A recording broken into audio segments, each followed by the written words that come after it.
Welcome. Do come in. You must forgive my lack of hospitality. The Maid of Windermere and her minions have left me in a bit of a situation. Creth and Airmer could offer no remedy, but perhaps your mortal ingenuity will prevail where others have failed. The Great Collection was commissioned by Lord Issa himself, but it was Hallam the White who championed its creation and who crafted the Fey Cairns.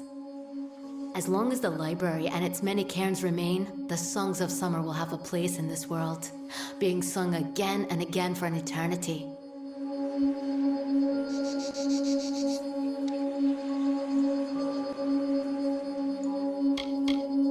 Surely you know the songs of Sir Creth and Sir Airmer, faithful friends and knight hands who recovered the Sword of Ryderk. Ah, but it's likely you know them from Two Knights and a Troll. That is certainly their most popular ballad. They were here only moments ago, and I sent them after the villain who did this. My hopes for rescue go with them.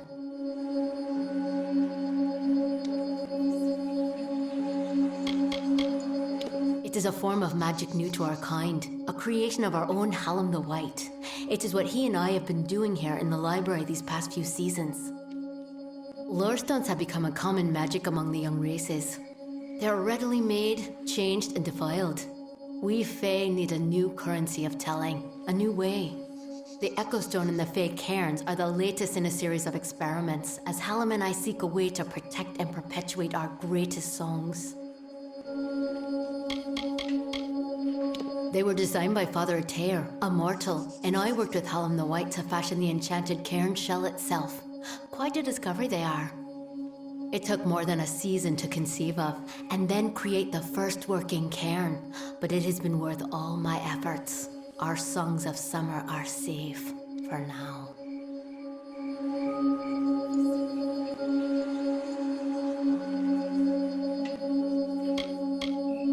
She is the Witch Magware, sworn enemy of our great house and Enchantress Supreme. She will do anything within her power to win the love of our brave King Wensin. As it is now, and as it has always been, she preys upon the wild and stupid to reach her goals. But something is different this time. She is growing ambitious. I am Tenwa, formerly a knight of the House of Ballads. Many seasons ago, I was asked to give up my post and come here to work on the Fey Cairns. Hallam has trusted me with protecting the catalogue of legendary summer feats. I guarantee that every song is sung as it should be.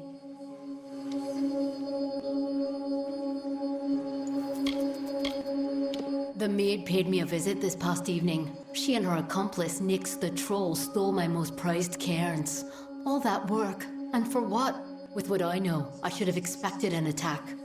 Even this imprisonment spell, it is the same she used in the Ballad of Two Knights and a Troll. I can't recall the counterspell, of course, as that cairn was stolen. You must get them back, mortal. All of them. Especially the one you came for. It is a tale of what happens when one wishes to become something he has not. In this case, the subject of the song was Nyx the troll, a loathsome, pitiful brute. As a jest, the Maid of Windermere enchanted Nyx into believing he was an ordinary man. He attempted to settle in a quaint mortal village to predictable disaster. When the knights Kreth and Ermer arrived, they treated him like the man he longed to be. They challenged Nyx to a gentlemanly duel and slew him in fair combat.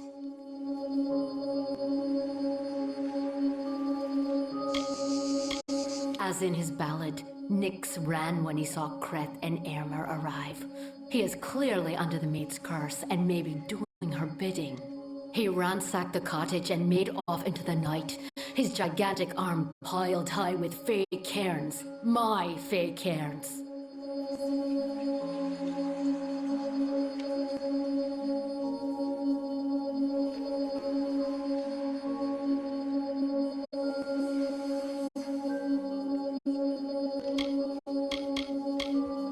Her nearest lair is Sunder Caverns, where her minion Nyx makes his home. It is a craggy pit in Haxie, east. See you soon.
Well, well.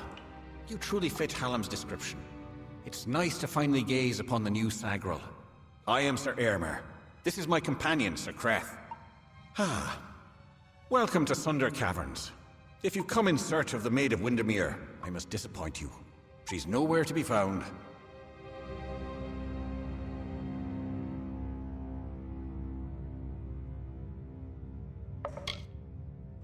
Oh, you wish to know about the storyteller? Ha! Not even I know the ballads of Hallam the White. His telling is the most secret of all, and he's worked hard to keep it so. Well, that being said, I have complete trust in his judgment, even about you.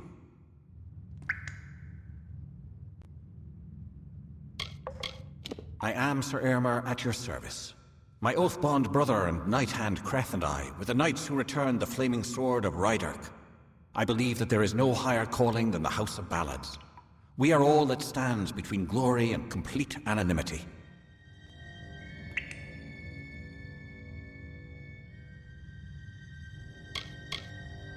He is my shadow, always there when I need him, and his courage never falters. We are one. When ballads call for Sir Aylmer, Sir Creth will be close behind. It was the fabled blade used to beat back the Balgan during an incursion many seasons ago. Creth and I still argue over which of us the blade truly belonged to. You too? Well, I managed to find one, but there are plenty more. The maid had them. She was here one moment, but gone the next, as is her way. She did leave behind her old ally, Nyx the Troll, to give us a bit of trouble and slow our pursuit. Creth and I have fought Nyx more times than I dare count. You could say he's an old friend. If you're interested in joining our little hunting party, feel free.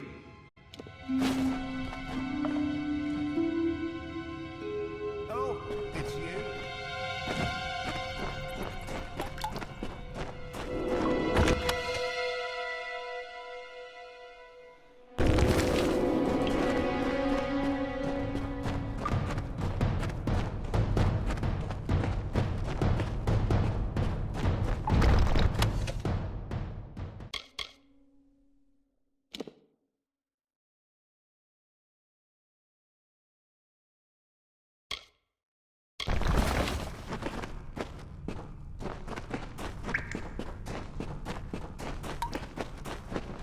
Look who's here.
I love trolls. Disgusting.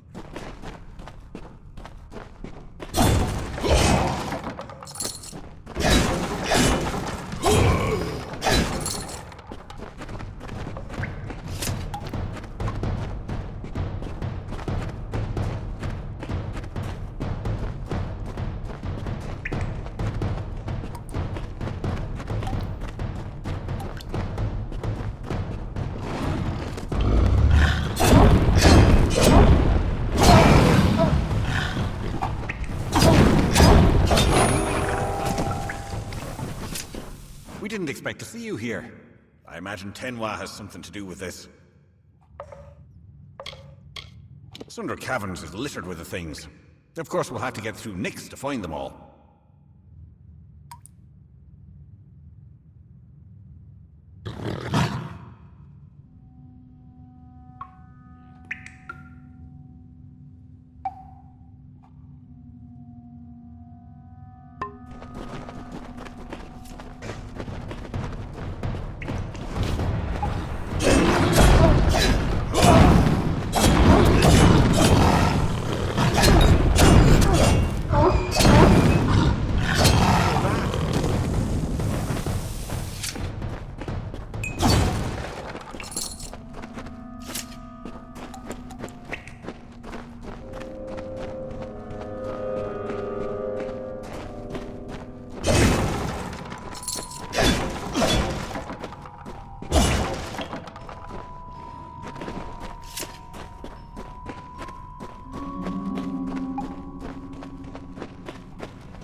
smell that?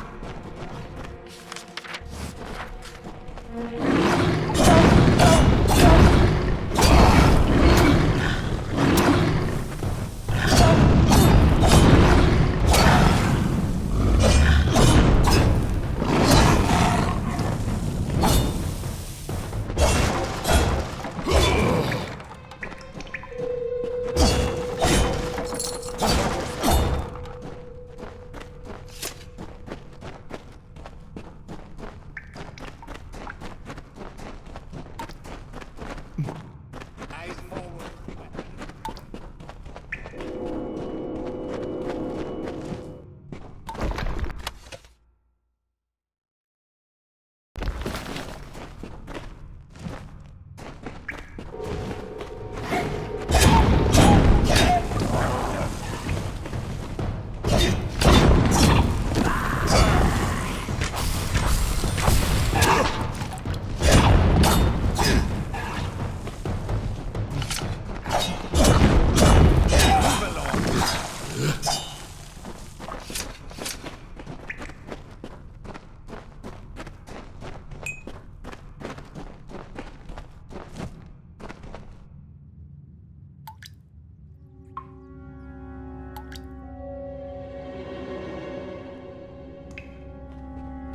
Pick up your boots and move.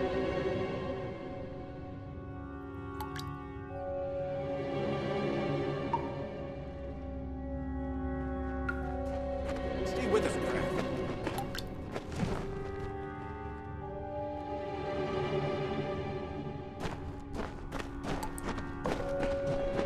Move along.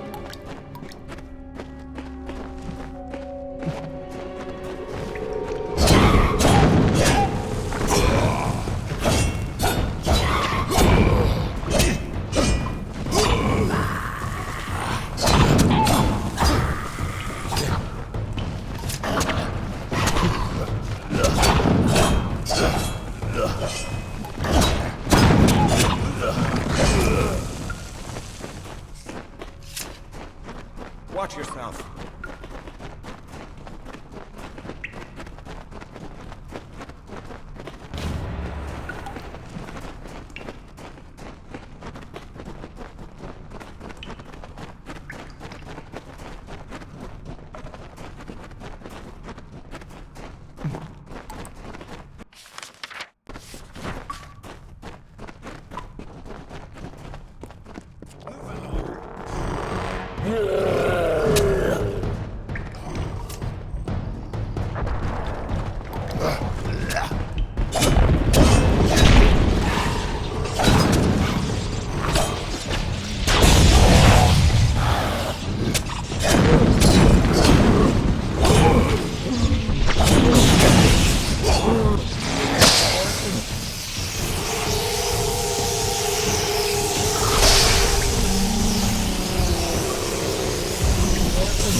Stay close, Sagro.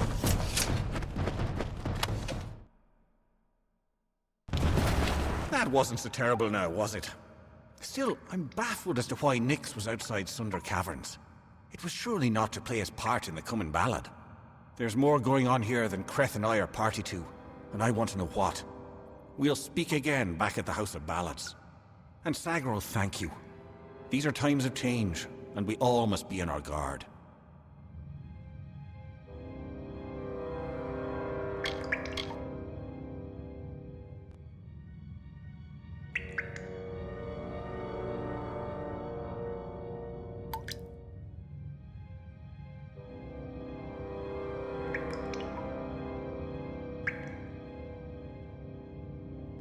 Goodbye.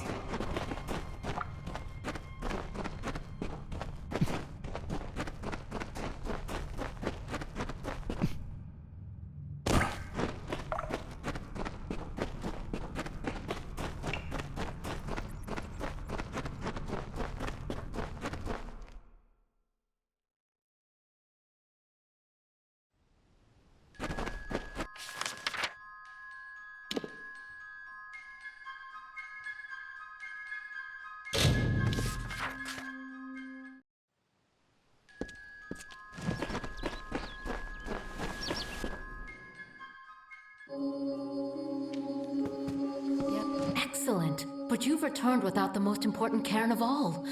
Troubling. But this is a challenge for later. For now, you must break this cursed spell.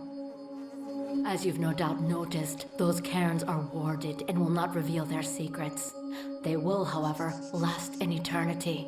Perhaps even longer. I knew they would find Nyx. After all, it is their telling to deal with his maddening ways, even if that means slaying him time after time.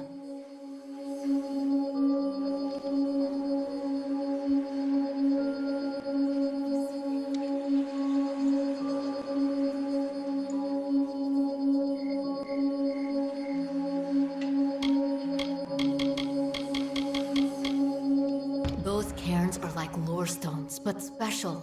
They're enchanted, and the only way to unlock their contents is to use the Echo Stone. The one in the next room is one of Hallam's early attempts, but it should work. Go listen to Two Knights and a Troll. Find the words that will free me from this prison.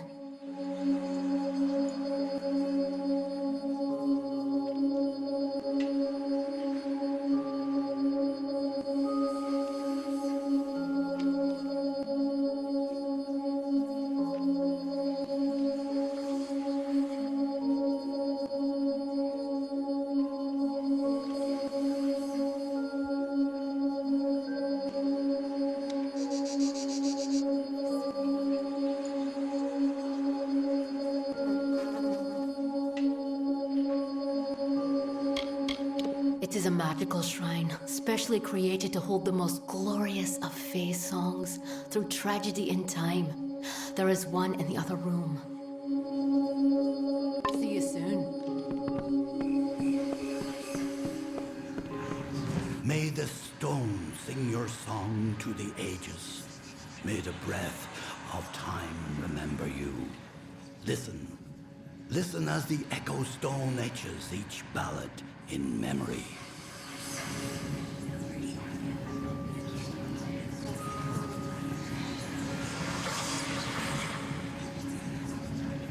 The story of two valiant souls I bring, of the lords named Aermer and Creth I sing, two hearts united against common foes, the thoughts of one in mind, the other knows. Lord Creth of knights, most stoic and grave, Lord Aermer's hand and shadow the brave, and gentle Aermer, his equal in might, dawn to Creth's dusk, day to his night. Here is the tale of how they stopped a troll. The maid of Windermere corrupted its soul. The troll named Nyx had a most troubled heart. In nature was it displeased with its part. It hated its difference from the norm, and wished to shed its current form. In grief it went to the maid of Windermere. She motioned to Nyx and beckoned him near. "It is your wish to be human, I see," she whispered to the troll in glee. "I shall grant your wish and make you so. You are a human now," she cackled. "Go."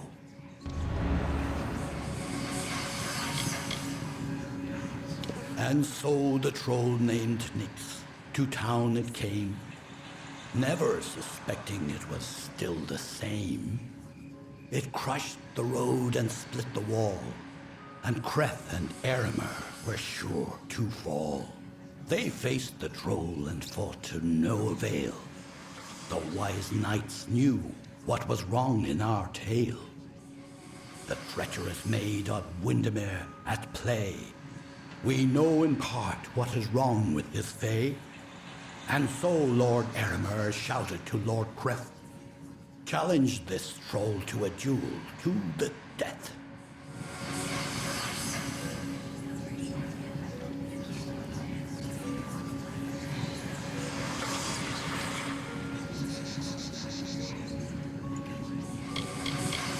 The troll still under the wicked maid's spell, and was human, it thought, and all was well.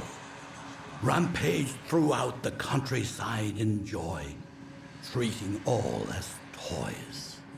Lord Airmer slowly approached him and said, "If you are human, deal as such instead. Face us, if that is your fate. Duel us, and reveal the truth of your state." Then the troll and fae did battle and fought. Alas, all was not as the troll had thought. After he had won, Lord Creth said to Nyx, with a mind to ease and a will to fix, "You are a troll, and that is good, my friend. You have no faults, no wrong to mend. But if it be your wish to join their kind, a better way you must find. There is naught wrong with following your will, as long as it does not bring others ill." Again the heroes of honor stayed true. The story of a troll, and the knights too.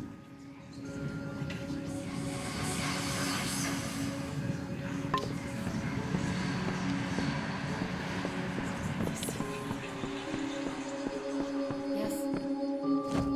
Did you discover the words to the counterspell?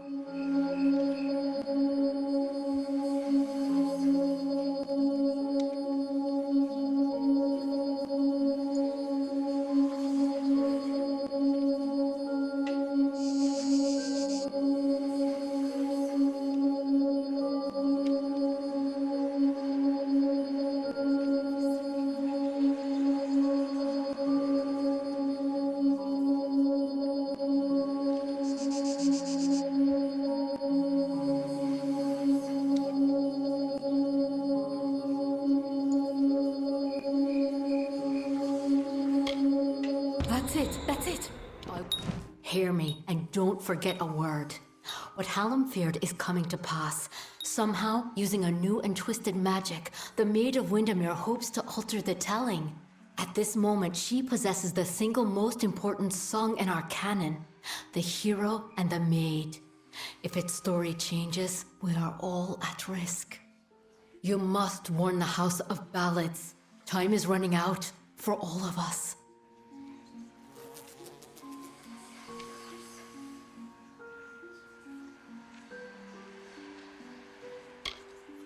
It is a tale of what happens when one wishes to become something he has not. In this case, the subject of the song was Nyx the troll, a loathsome, pitiful brute. As a jest, the Maid of Windermere enchanted Nyx into believing he was an ordinary man. He attempted to settle in a quaint mortal village to predictable disaster. When the knights Creth and Amalur arrived, they treated him like the man he longed to be. They challenged Nyx to a gentlemanly duel and slew him in fair combat.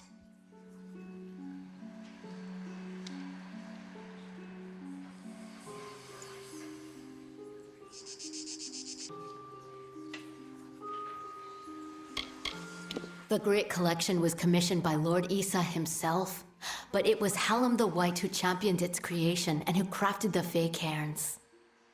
As long as the library and its many cairns remain, the songs of summer will have a place in this world, being sung again and again for an eternity. It is a form of magic new to our kind, a creation of our own Hallam the White. It is what he and I have been doing here in the library these past few seasons. Lurestones have become a common magic among the young races. They are readily made, changed, and defiled. We Fae need a new currency of telling, a new way. The Echo Stone and the Fae Cairns are the latest in a series of experiments, as Hallam and I seek a way to protect and perpetuate our greatest songs.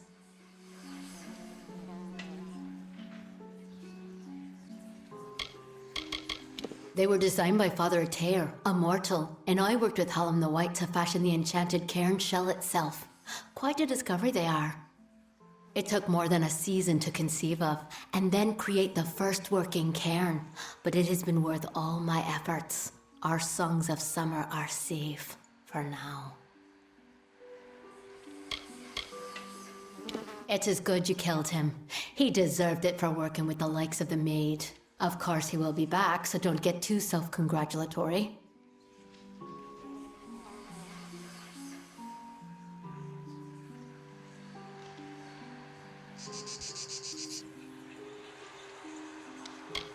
I am Tenwa, formerly a knight of the House of Ballads. Many seasons ago, I was asked to give up my post and come here to work on the Fey Cairns. Hallam has trusted me with protecting the catalogue of legendary summer feats. I guarantee that every song is sung as it should be.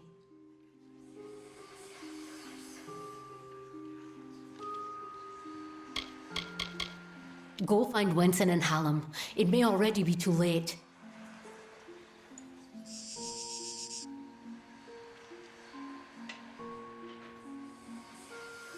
I will sing of you, my friend.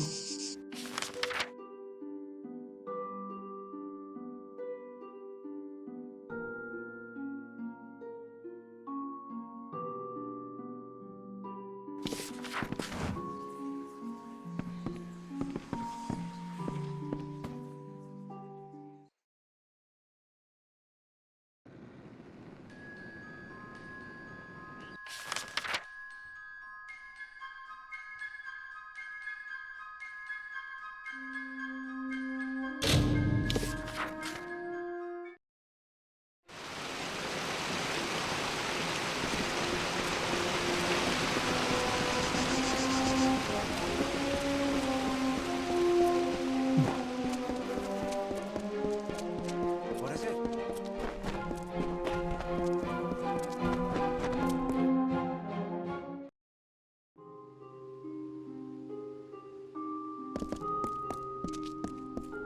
You may search the Empire 10 times over, but you will not find your beloved Wenson, nor his foolish court of enchantments. They, like you, are mine. Dream of me, lovely, for we shall be together soon. The time is coming.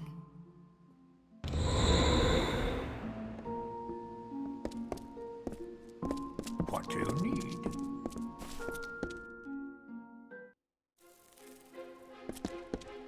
Good. You are well. The same cannot be said of the king, nor of the court of enchantments. In my absence, the maid has taken them all. Tenwa says that the greatest of ballads, the hero and the maid, was not recovered. This song above all the others must be found. You have acted as our agent thus far, Sagril. Do you continue to stand by us? With all our heroes gone, you may very well be our last light in the darkness.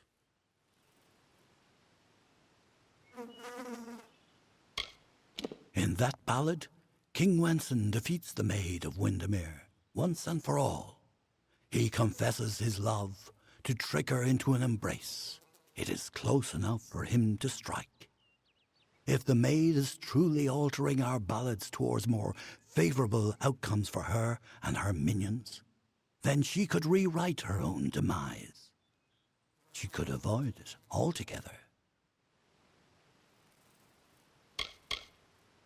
You are no stranger to death, so you must have felt it. The fall of all magic. I have foreseen it for seasons, and as I am not one to stand by, I chose to act. With a small group of dedicated individuals, fey and mortal alike, I set about preparing a way for the great songs of the summer court to find permanence. The cairns are the result of this effort. They are magic, but magic that will not fade.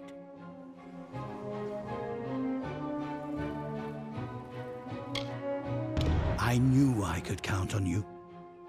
In the face of uncertainty, your loyalty has proven steadfast. It is no use for us to combat the Maid of Windermere when we do not understand her new magic. There is only one man I know who might shed light on our ignorance. His name is Father Iter.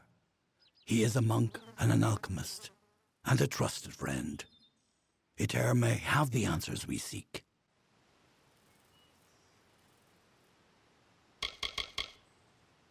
The creation of a new form of magic, a permanent magic, was a necessity for our kind.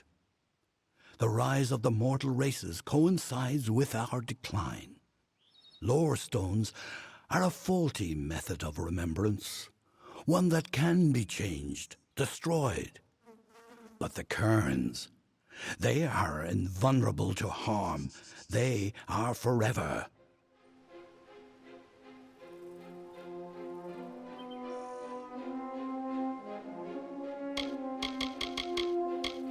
I have known Neter for 40 seasons.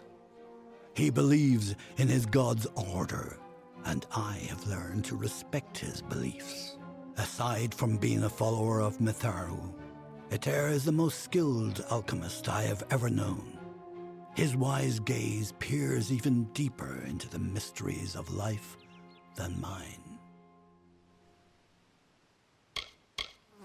It is the foundation of our great inheritance, the canon of stories celebrated by all the Summer Fae. In it begins our timeless struggle with the Maid of Windermere.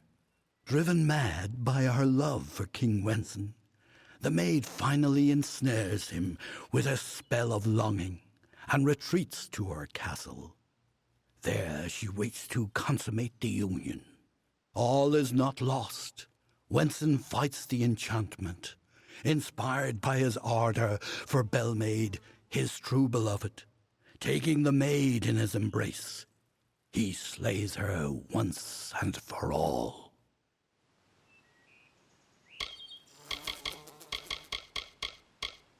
Father Iter watches over a small Almain mission in the southeast, St. Edric's. You will know it by the ruins on the hill.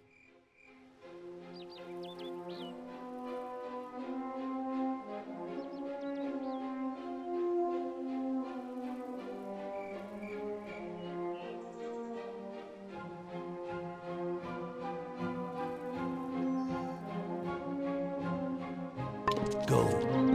Find it here.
Welcome, friend. Welcome to St. Edric's. You're here to meet with Father Iter, yes? The Father's always playing host to interesting individuals such as yourself. His quarters are on the second floor of the mission bunkhouse. Most of his days are spent inside working on his research. I don't understand a word of it.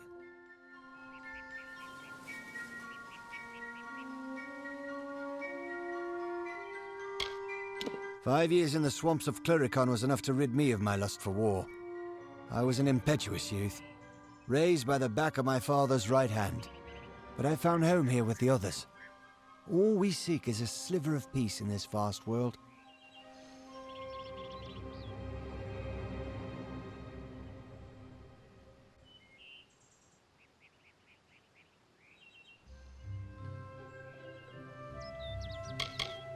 I know only what I've seen from this hill. The Fae are a wild race, inspired by the intimacy with the natural world. We at the mission marvel at this relationship. Occasionally Father Eter would play host to a visiting summer court Fae, but I know nothing of the meetings, except that many of the brothers frowned upon them.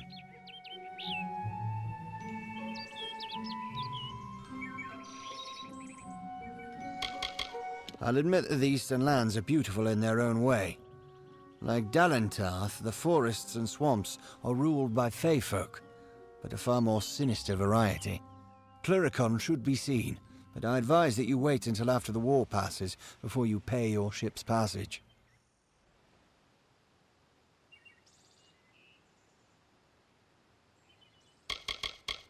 It dried up several months ago, so we sent several brothers down to try and find some deeper reserves.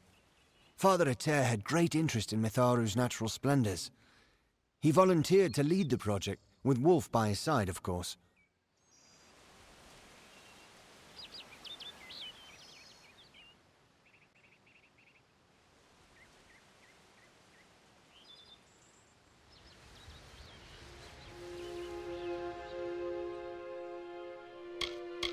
The Authority is the one true father to all humankind. It is by his grace and order that we are able to survive the trials of this world. He tests us in all that we do. Our goal, as set forth by St. Edric, is to find the order in nature, in every blade of grass and curling leaf. For these designs are the Authority's most beguiling. This mission was established 20 years ago.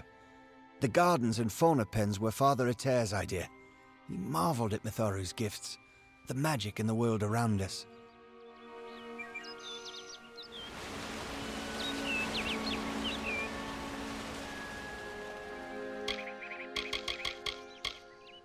No, I knew that they were arguing, but I never imagined that it would lead to murder. It's enough to make a man question his faith.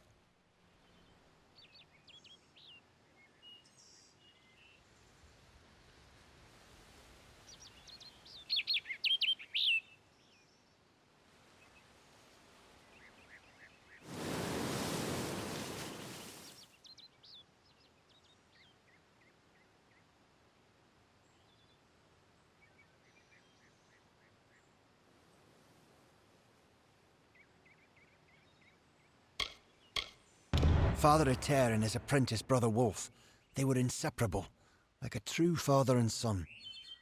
It was a shared love of alchemy that brought them together. But since their work repairing the village well, they've been acting tense, even hostile.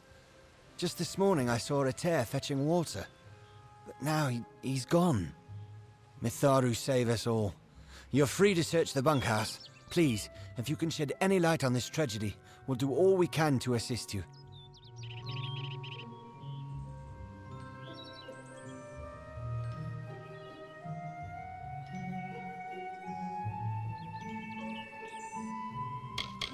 In another life, Wolf was a butcher in Galafor. He's a naive sort, and his gifts do not lie in prayer. But Father Eter believed that Wolf had been called.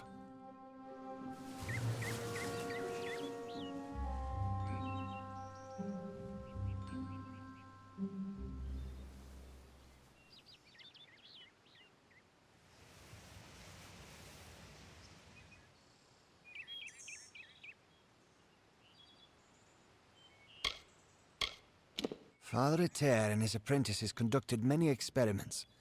He had a strong interest in alchemy and the magic of other races. There's proof of it everywhere.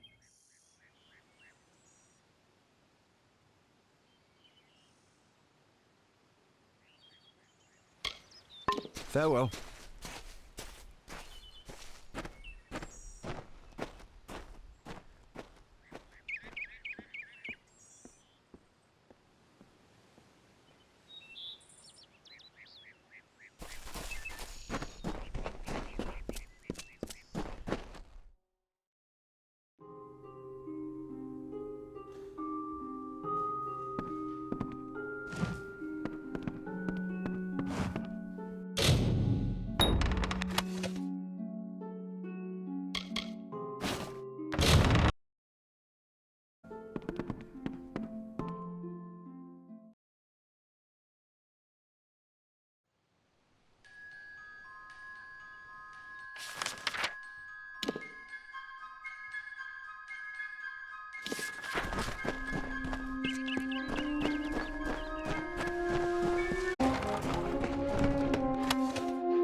Stay back. I don't know who you are or how you've found me, but you will not have the crystals. They are mine. Don't make me kill another.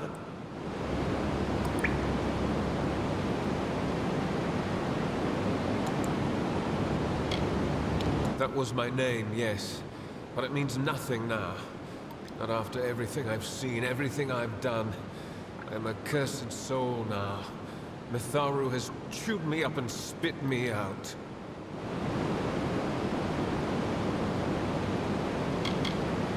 They radiate a strange, wild magic. A force that can cause change, or even destruction. The witch wishes to use the crystals to corrupt other types of magic.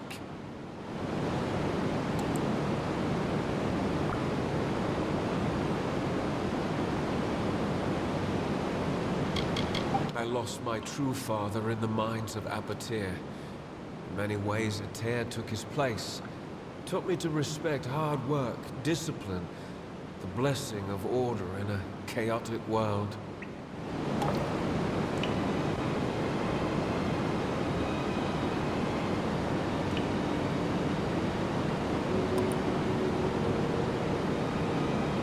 I had no choice. He was trying to destroy the crystals. He didn't understand that we'd been chosen, that the crystals wanted us to possess them. The strange woman was right. She knew the crystals' power. That's why she wanted them, but we told her nothing. When she left, Father dropped the crystals back into the well, but they sang to me, told me to kill him and rescue them. Their voices, so beautiful.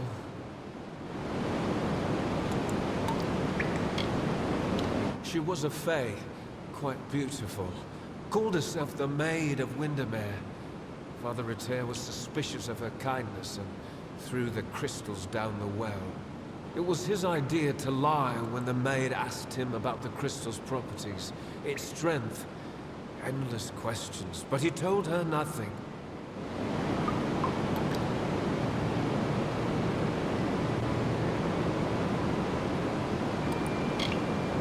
I haven't found it yet. I was searching the well tunnels when I was attacked by kobolds. Nasty things. Father Ater did something to the crystal. Hid it by way of magic. Priest using magic. Unforgivable.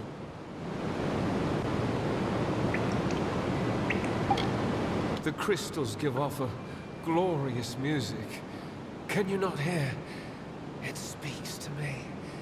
I've spent hours playing my whistle and watching the crystals shimmer with joy. Father Ater believed that the magic within the crystals responded to the tones and rhythms of song, almost as if they were a living thing.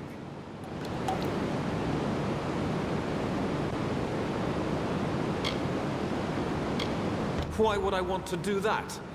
The Song of the Crystal is the only truth that has ever kept its promise of power.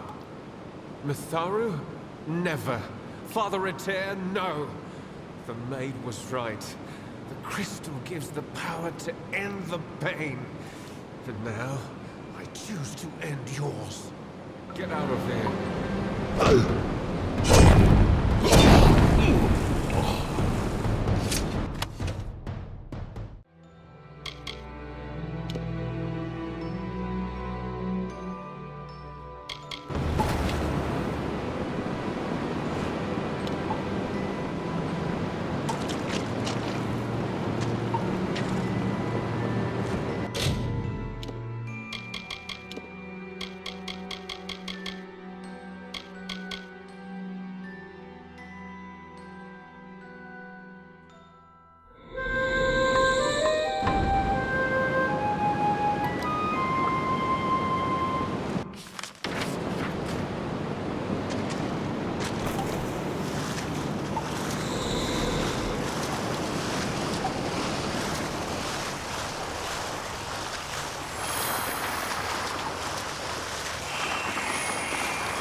Tell me, stranger, have you seen a young man lost in these ruins?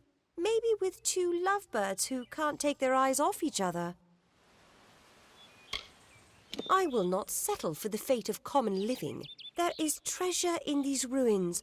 I will find it and retire to the life of comfort I deserve. We thought we'd find peaceful ruins flowing with forgotten gold. No, it's just sprites and brambles and blathering fae. When we lost Turin, Marga and Arain wanted to go off on their own. Fine by me, I knew what they were after. They weren't any help anyway. Did you meet that impossible fae, droning on about flowers and seasons? I don't think he heard a word I said to him. Yes, Turin. We were separated while exploring the ruins. I need to find him.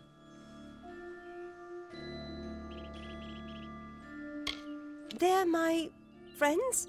We came into these ruins together, but I wonder if any of us will get out again.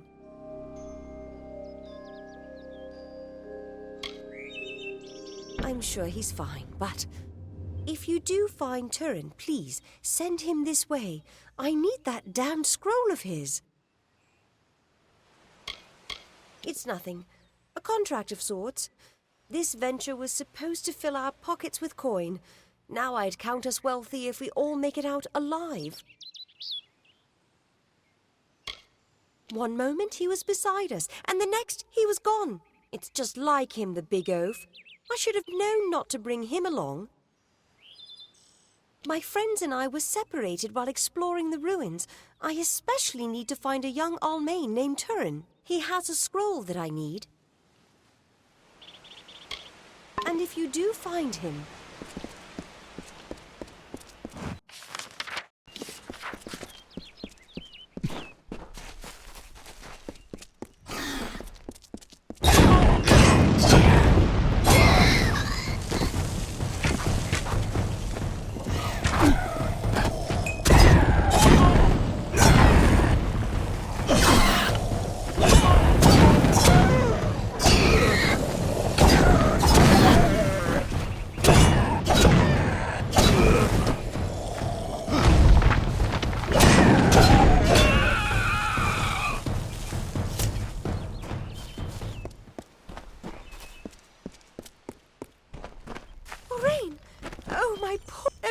Everything's ruined. Turin's lost and Jedda's gone off. And Oraine's been turned into an antelope. I wish we'd never listened to Jeddah. No treasure's worth this. To be honest, I don't really want to find treasure or be rich. I just want to settle down on a farm somewhere with Oraine and raise lots of children. Why did he have to follow his friends to this cursed forest? He's my... well, you know. My mother said Varani's men's hearts forever wander, but not my Oraine. Oh, no.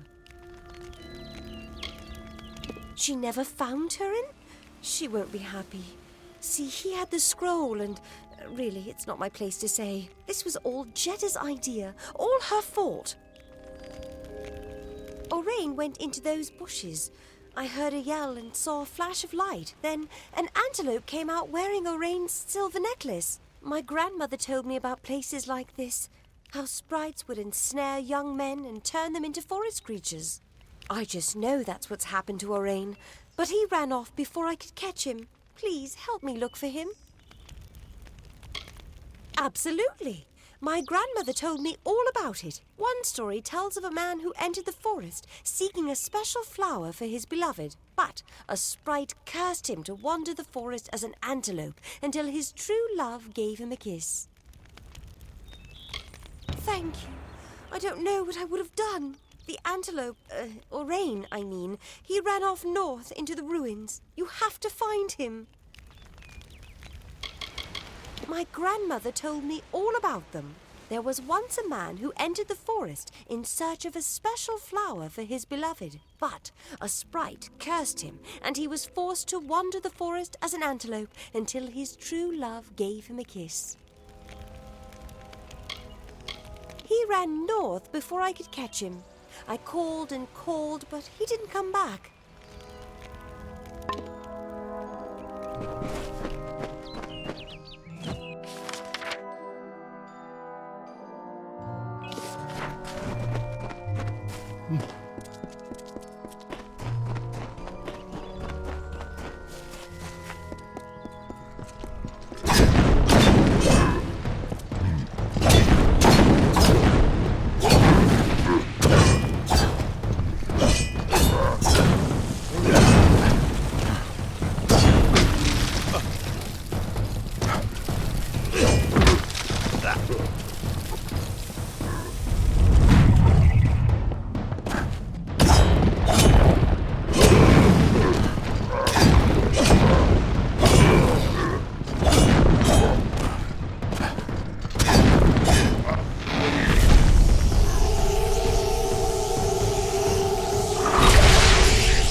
me, stranger. Have you seen a young man I will. There is treasure in these ruins. We thought we'd find peaceful ruin when they weren't any help anyway. Did you meet that Yes, Turin. We were separated. They're my friends? We came into these ruins. I'm sure if you do find Turin, please. It's nothing. A contract of sorts. One moment he was beside us. My friends and I were separated while exploring the ruins. He has a scroll that I need. And if you do find him...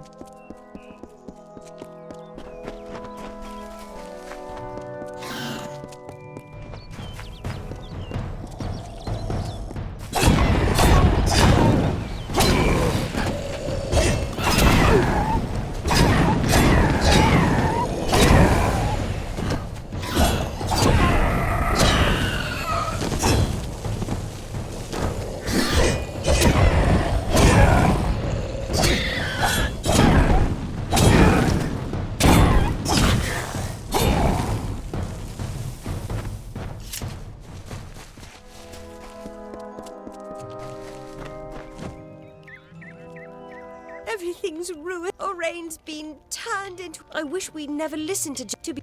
Why did he have to follow his friends? He's my...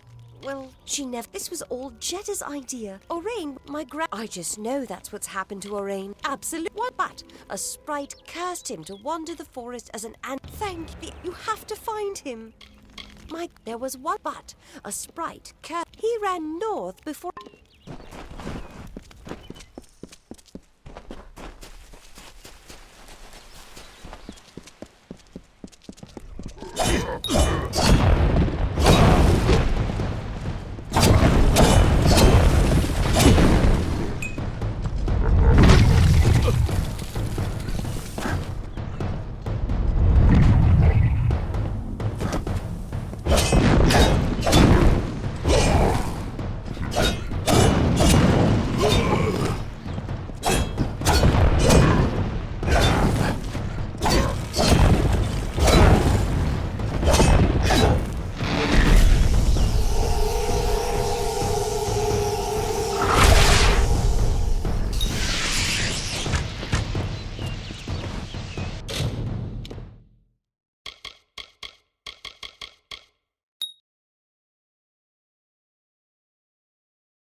Don't leave!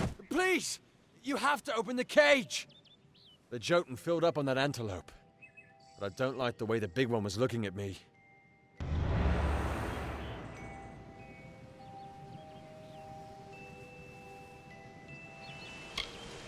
The large one kept biting into the antelope and then grinning at me. I'll never want to see another Jotun for as long as I live.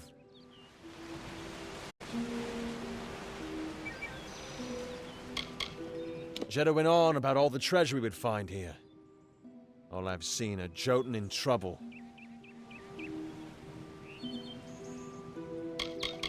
A beautiful girl and great fun to be around. At first. Then she starts talking marriage and children. I'm not ready for that. I've been roaming the world since I was a child. Settling down just isn't my fate.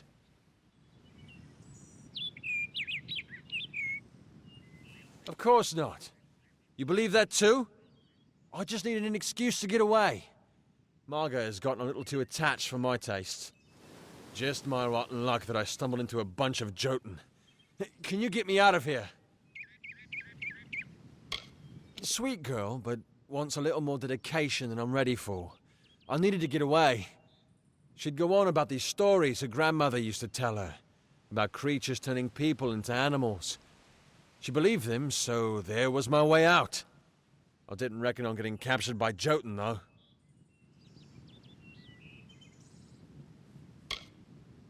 Thanks. I owe you one. Do me a favor. Don't tell Marga you saw me. Thanks again.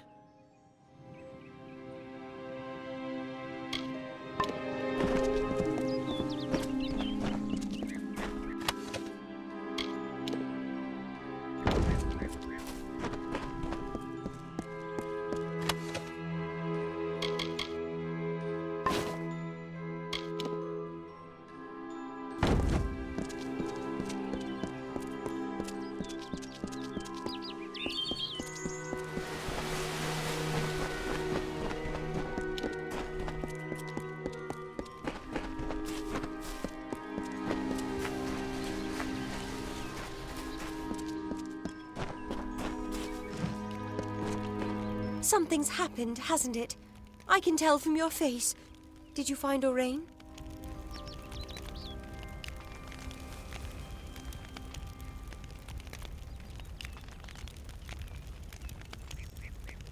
Well, my parents never did like Orain. I guess I can do better. There was this one boy. Do you really think I'd be better off? You're right. I just want to go home. Thank you.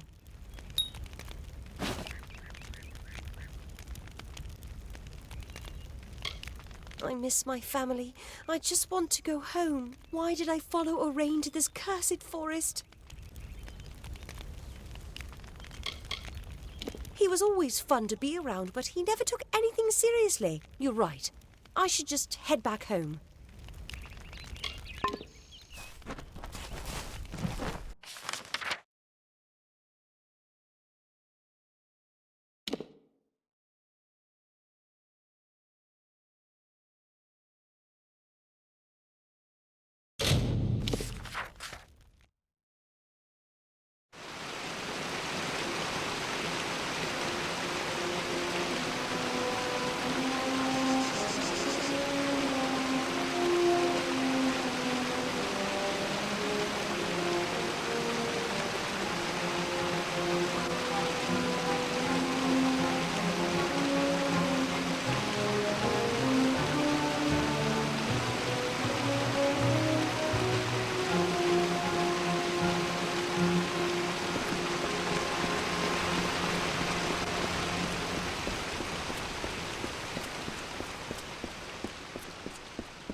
Leave it to Hallam the White and his pet to expose my plans.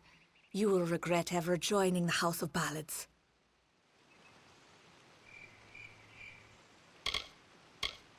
You'll have to try better than that, beloved. I keep secrets for a reason. I wanted the mission's crystals, but the mortal and his boy would not cooperate. But I always find a way to get what I desire. Don't we all?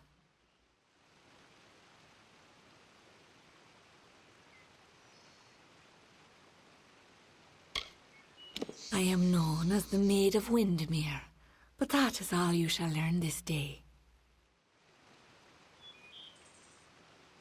Wenson is with me, and he will stay with me until I deem it fit to return him. If the House of Ballads wishes to have its king, it must send its greatest warrior. Since I have all of them, that leaves you. Come, I wish to collect you as well. I will be waiting.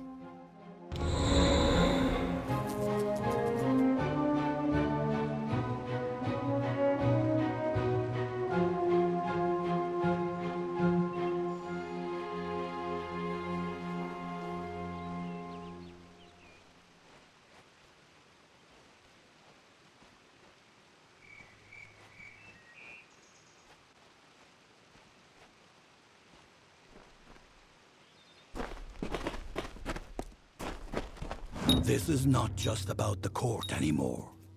You have roused the maid's interest, and it is clear she wishes to add you to her collection. We must do as she commands, but we will be prudent in how we proceed. This ballad, The Champion, is one to be undertaken with great caution. So, Sagrul, are you ready to make the preparations and depart? Now is the time.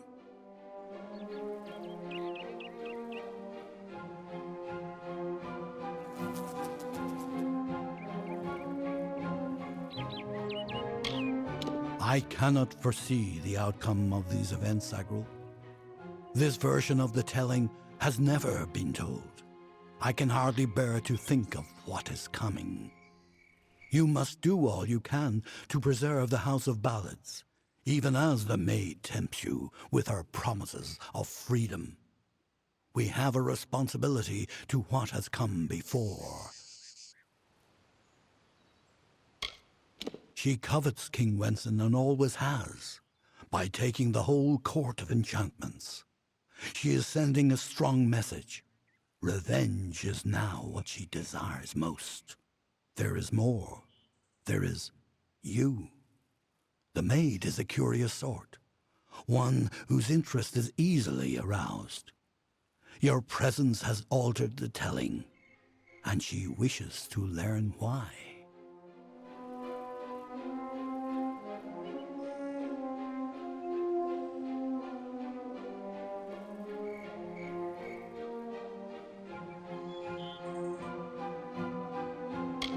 It is a tragic ballad of a knight who entered the maid's kingdom only to fall prey to her enchantments. His name was Sir Elswin, and he had the best of intentions. Elswin gloriously overcame Windermere's defenses, but it was on the edge of the Weeping Gorge that the maid came to him and clouded his thoughts. Now he stands forever as the maid's lone champion, defender at the gates. All who wish to enter the kingdom of Windermere must go through him.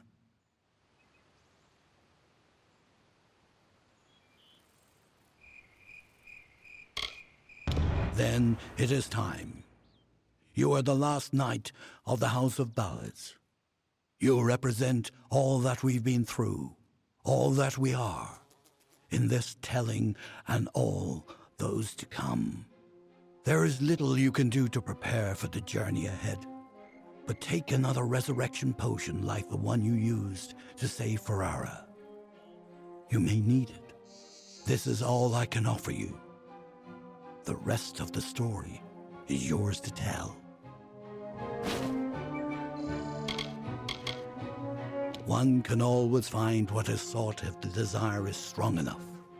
Venture northeast of the House of Ballads, and you will find your way.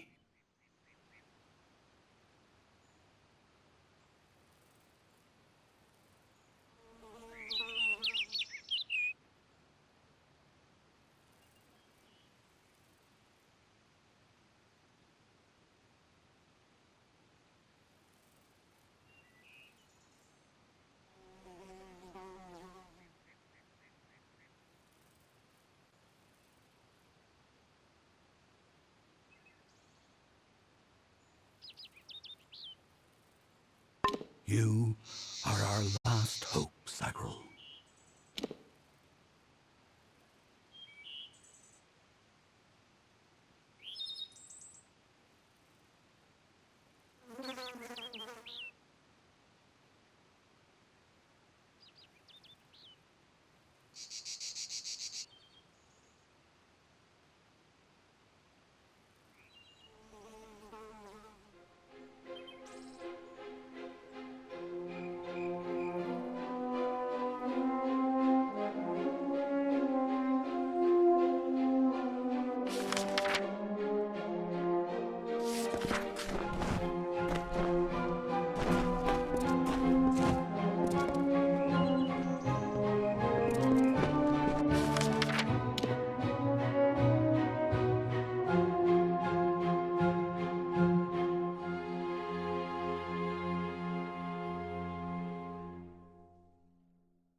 My greetings to the court. Let me take a look at you. Ooh, very fair you are. Too fair for the House of Ballads, that is certain. I tend to enjoy the company of mortals. So fleshy. I'm Ilova, instructor in the persuasive arts. That includes seduction, but you probably guessed that.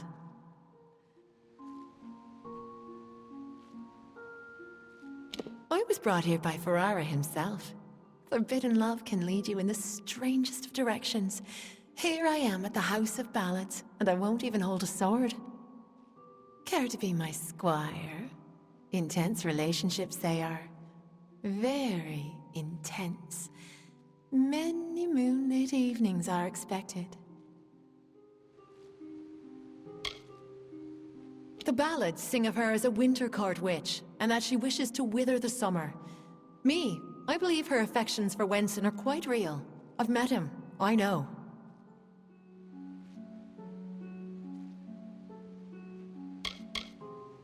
I can make almost anyone do almost anything. Don't believe me? Ask one of my many admirers. I'm willing to make you privy to my secrets. For a price.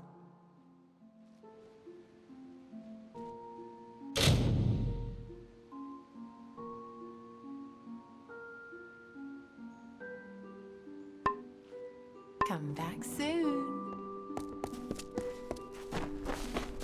How may I help?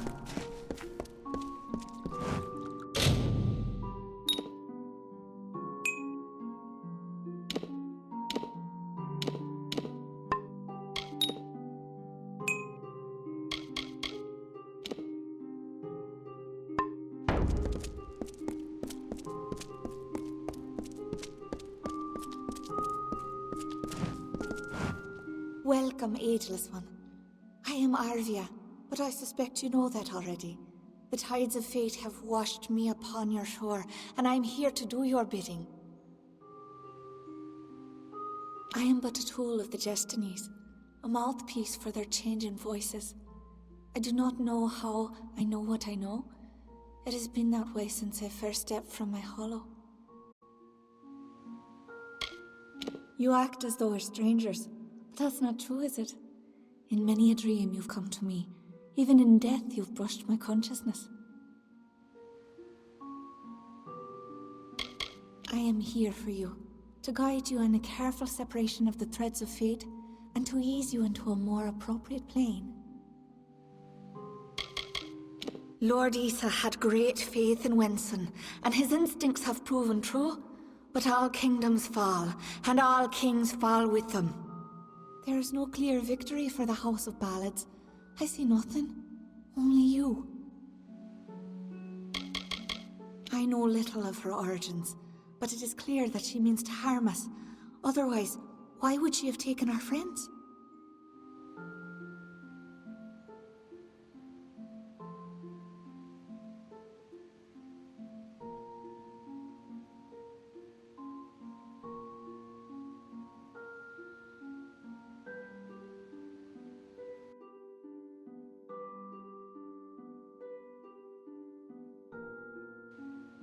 Until we meet again.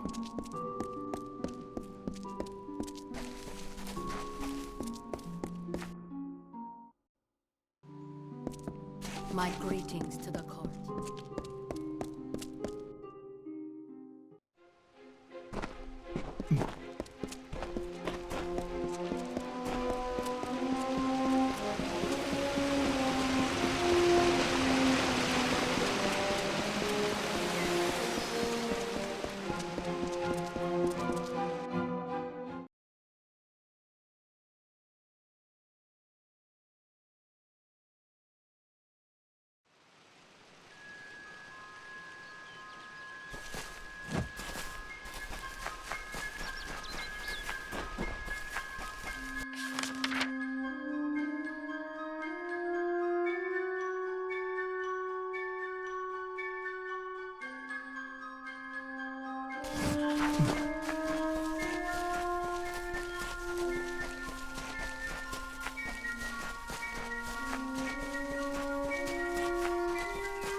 come.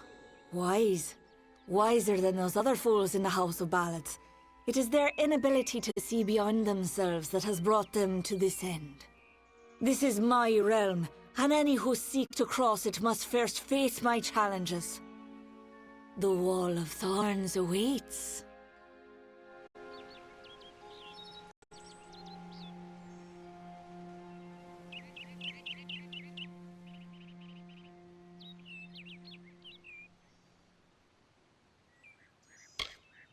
You will not lay eyes on him until I find you worthy of it. I pull your strings now. If you wish to rescue your friends, you must cross the field of battle.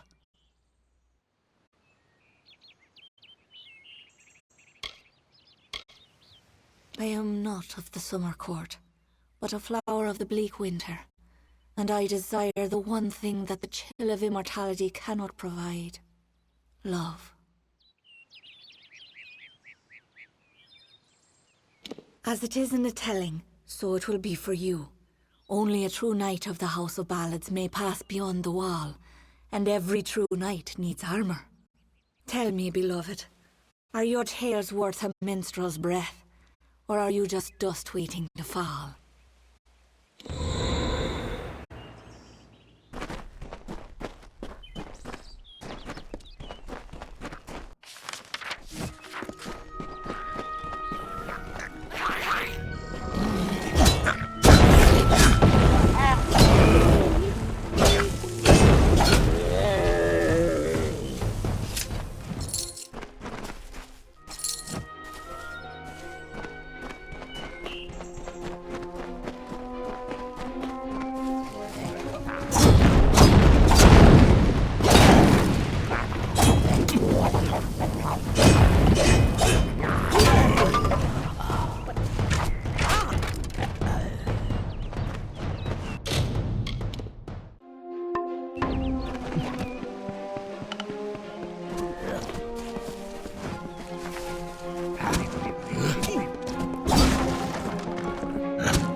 The season is upon us. The time of the flowering is come. Yet I fear there'll be no ceremony, no flowering, no joy.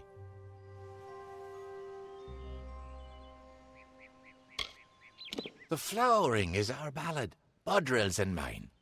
But he has not returned, so cannot play his part. Our story cannot be relived, cannot be retold. I do not understand how this could be.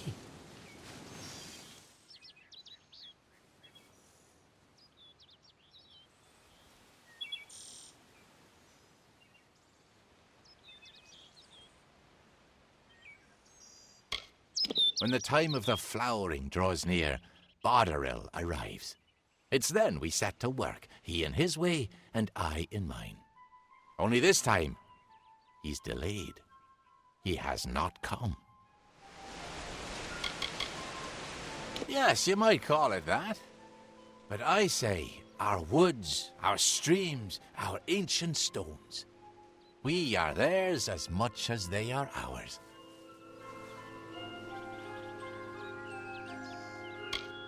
Every new leaf in Boggart's dance I see brings joy to my heart, but nothing equals my joy at the flowering.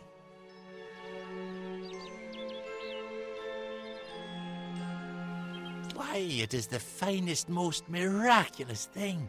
It is... No, there is no worthy description. But alas, Bodril has not returned. With no one to play his part, I fear it is not to be. I asked the mortal maid for help, but she refused. I have resigned myself to sorrow.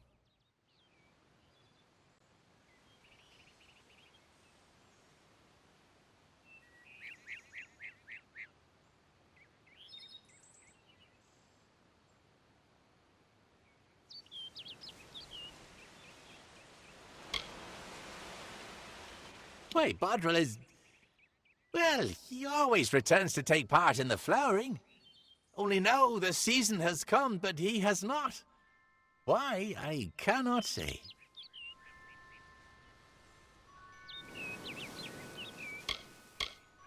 She was looking for one of her kind. I asked if she would help with the flowering. I was very patient. I explained that the ceremony was far more important than her lost friend, but she would not have it. Mortals. Go. He has returned to the great cycle, of course. He gives himself to the flowering, and the ceremony is complete. Then I rejoice. Bodril's first task, your first task, I mean, is to gather the chrysalis. The chrysalis are seeds of sorts. You'll find them throughout the woods. When you've gathered them, seek me in Brunwath Hollow.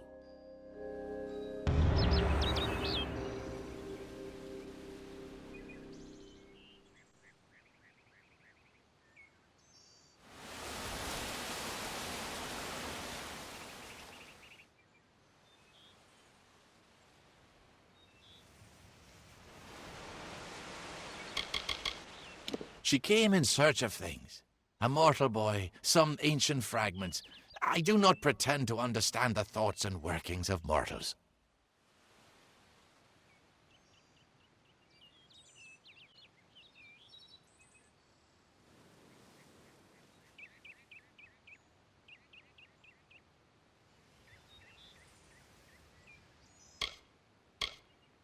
That task was Bodril's. They spread throughout Locharain. Of that I'm certain.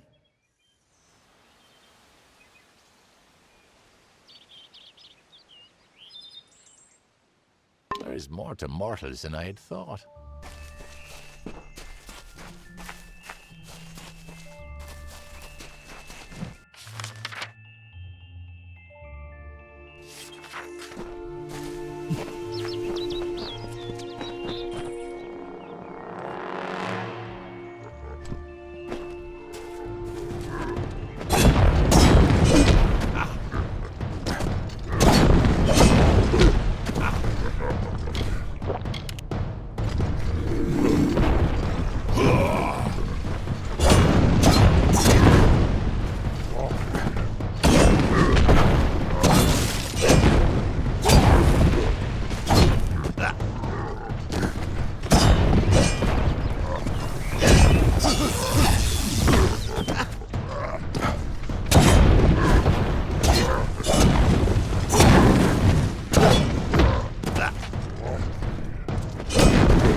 What brings you out here?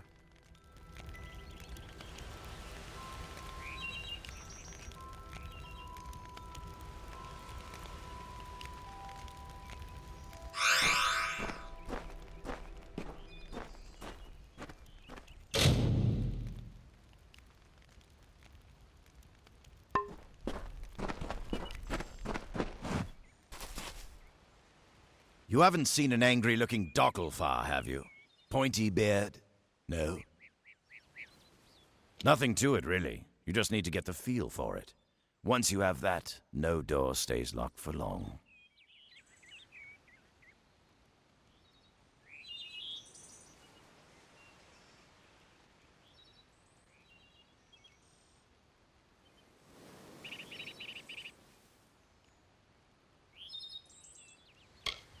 Always attracts a few treasure hunters, convinced the ruins are full of ancient riches. Bunch of lunatics, if you ask me.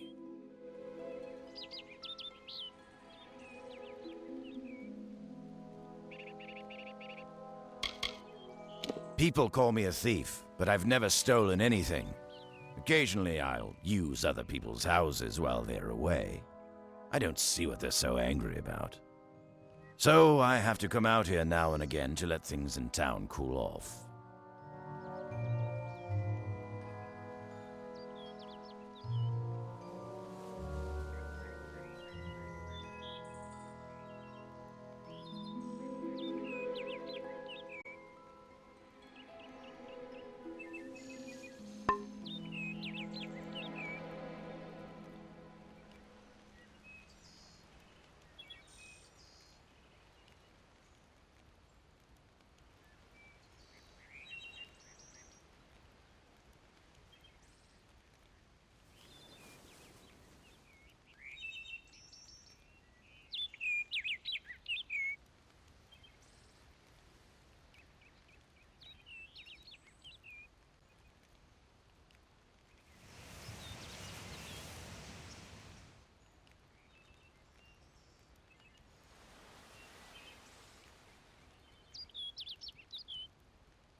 I can't believe Turin's dead.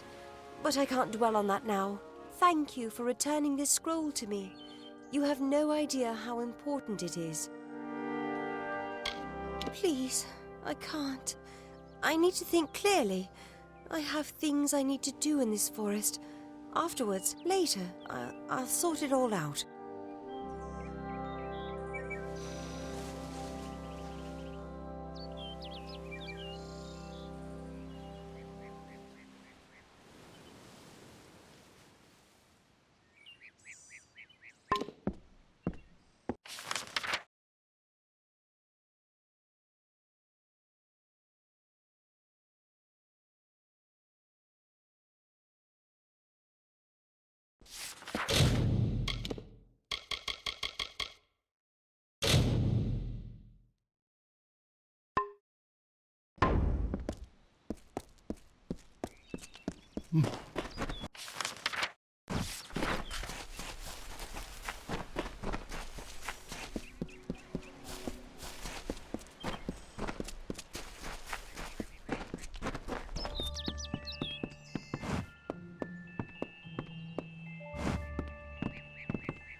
bristling. Each and every one. You are as a second Budrill. I will prepare for my part while you plant the seeds. Place one on each earthen mound around this space. Do you see where? Right, good.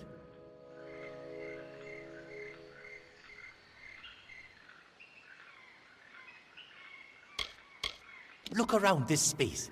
For each seed there is a mound along the edge. Place one in each so that I may begin.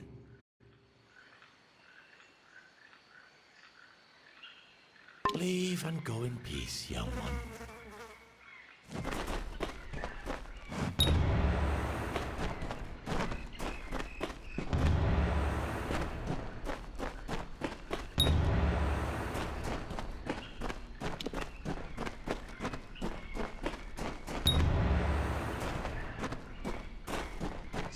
Now, stand on the platform so that we can begin.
What?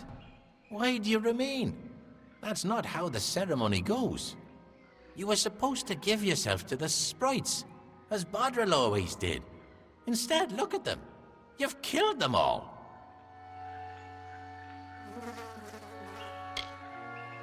Well, of course they were. What else would they be? So lovely they're flowering. Had they lived, they would have spread through vale and hill a lustrous fluttering of wings and tails and claws.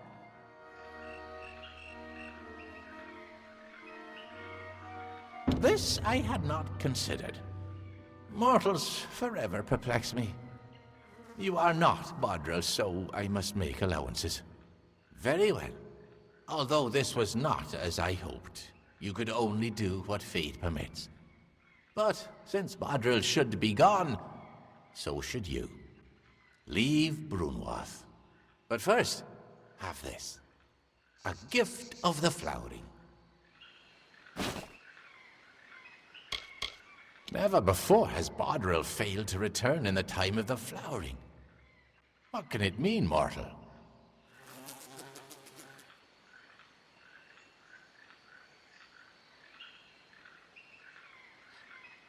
Farewell.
streng in combat fair, Finian cycles kept. The exploits of this maiden's role, a burdensome and heavy toll. She lived among the mortal clans and bargained with their kind. Throughout the town they stood in fear of the brilliant fighter near. Come closer, little curiosity.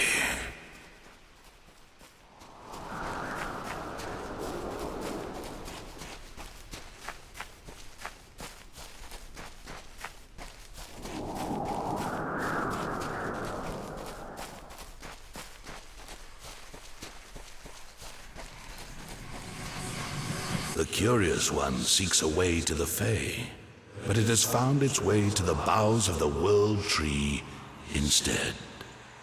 Rest, Quickling, and I may study you.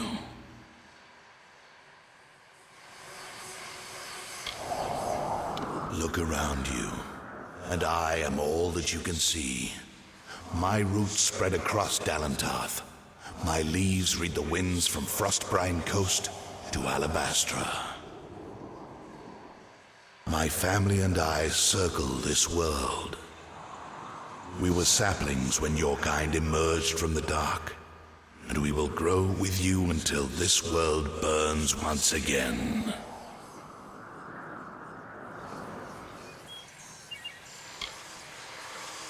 My roots spread wide and deep, and I have heard what brought you here. But I cannot see where you go hence. The time of the Fae is passing. I must shelter them in their twilight and protect them from the corruption that spreads in their kin to the east.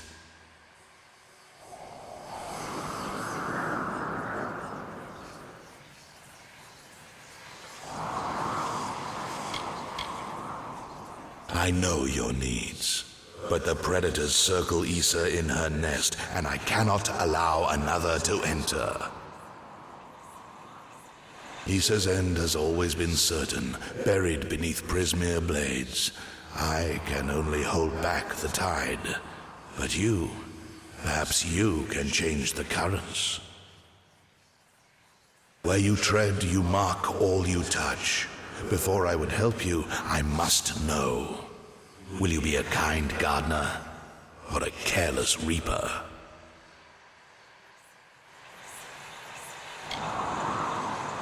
Like all quicklings, you are eager to act.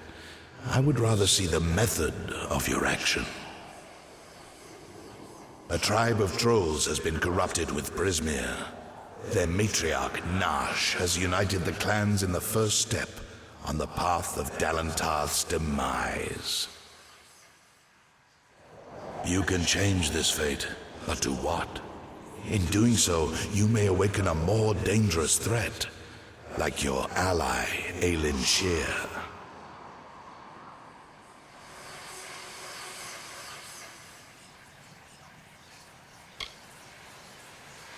She walks a dark and tangled path. A path you once walked together, before you died. But your path is your own now. Defeat Nash, remove the taint of Prismere. Then I shall see who you are, if not who you will become.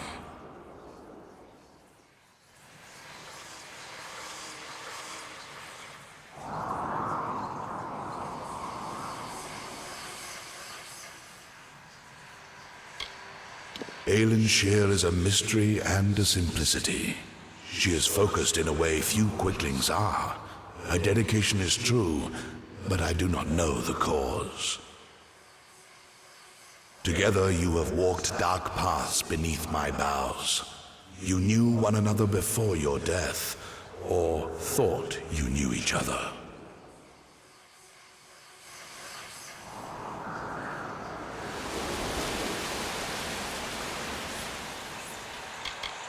Like the sun in the sky, they knew me when I was a sapling, and they will know me when I rot. But they will never know change, nor how to save themselves from their patterns. Only one Fae has ever truly changed, and he now leads an army to destroy your kind.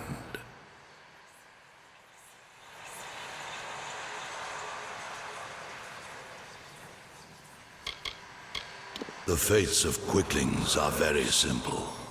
Growing, consuming, expanding, dying, and always rushing predictably along your paths. You are unique among them. You decide your own direction.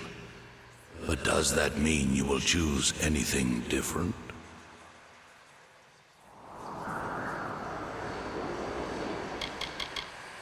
The Troll Matriarch. Prismeer has corrupted her, making her cruel, cunning, and far more ambitious than her brethren. She bears the marks of the Tuatha, and she shares their murderous intent.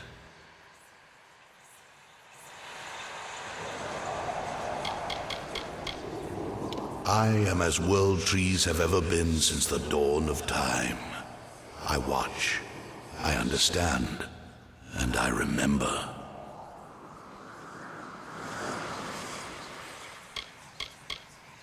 To creatures of flesh like yourself, Prismeer is a powerful tool to harness magic. But to creatures of pure magic, like Tuatha or trolls, Prismeer is so much more. To them, it is a curse, a blessing, and a rapture all in one. It drives them and consumes them. And to the weak-willed, it corrupts them utterly.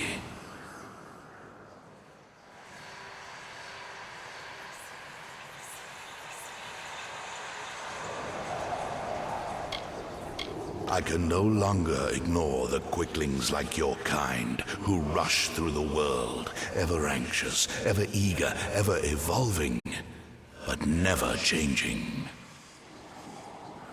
Fools who hack at my roots and burn, and sometimes sages who hang from my branches and learn.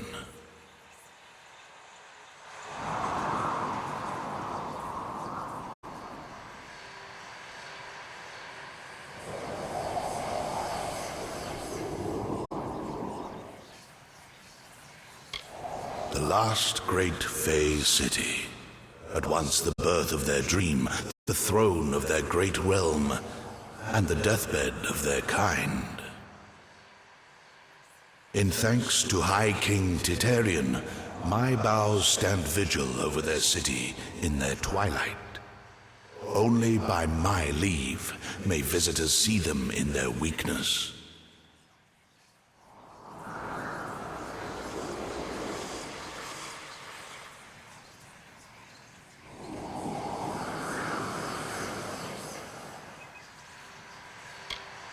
The Troll Matriarch and her brood await at Haxi. Their corruption burns my roots and threatens our future.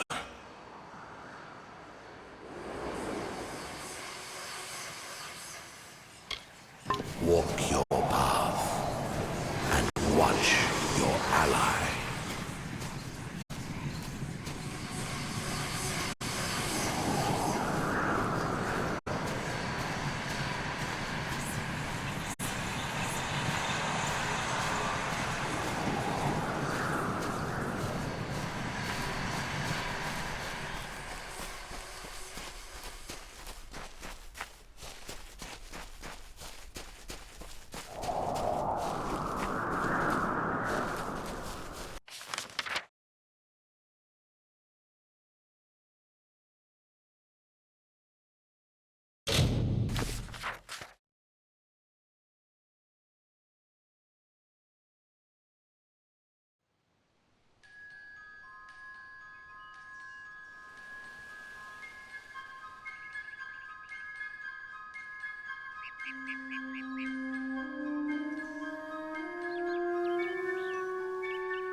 Greetings.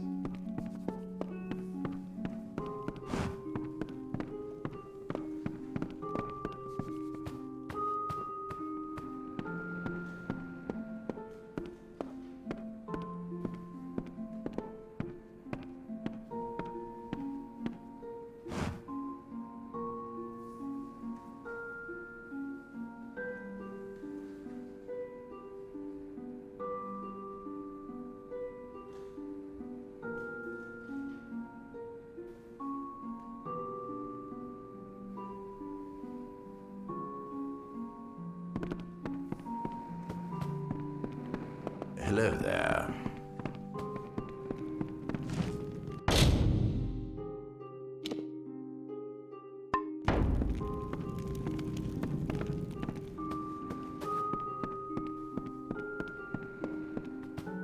Hello again, traveler. You've come about Drog's toothpicks, right? Goodbye.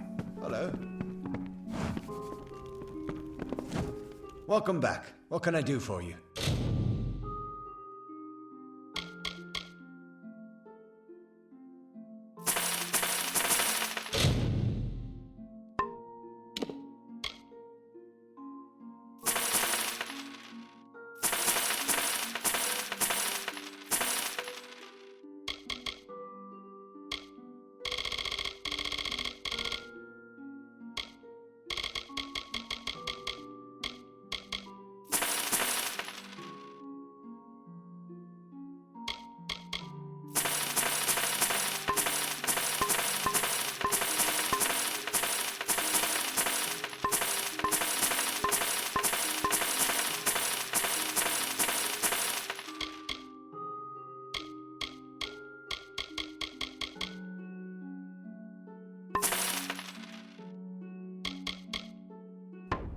Farewell.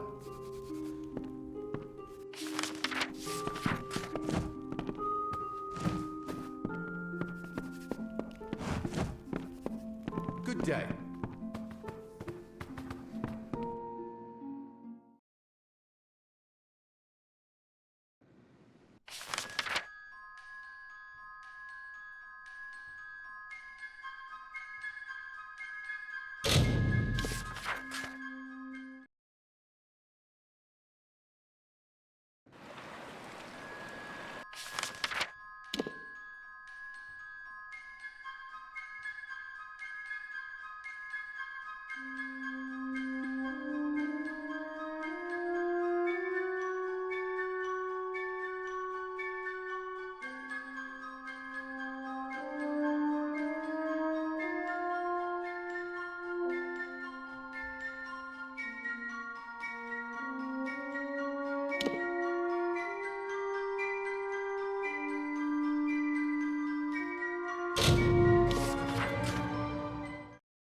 Stain, did you see the war swan at the inn? I've thought about searching for treasure in that nearby... What do you need?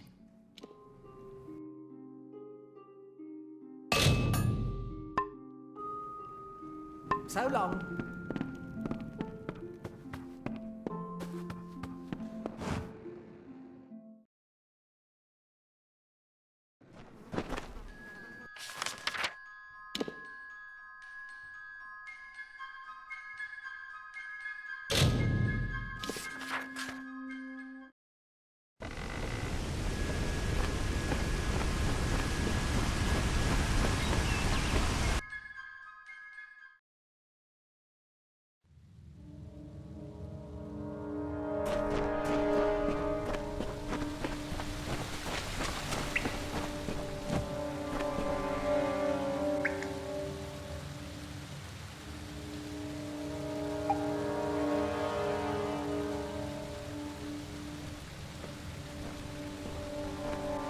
I thought I'd find you here.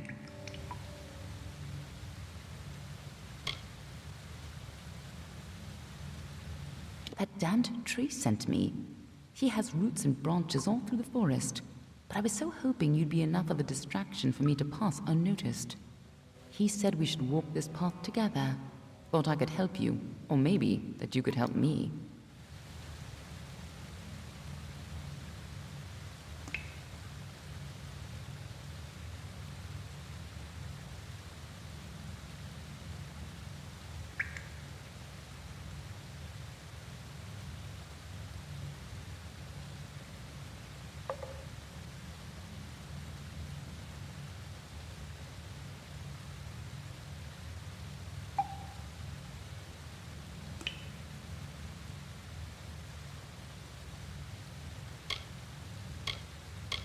The Gardens of Issa, home of the Summer Fae, once spread from the forests of Dalentarth, across the plains of Erethel, and even through the deserts of Ditir.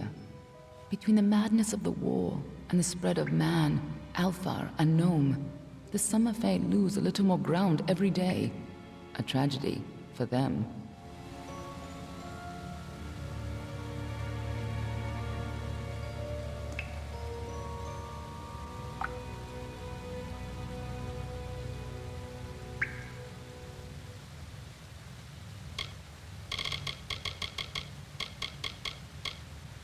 I've never met Nash.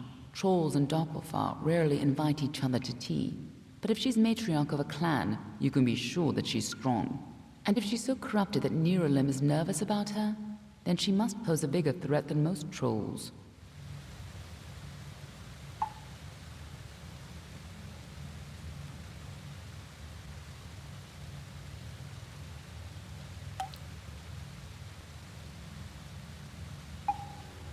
Let's not keep Nosh waiting.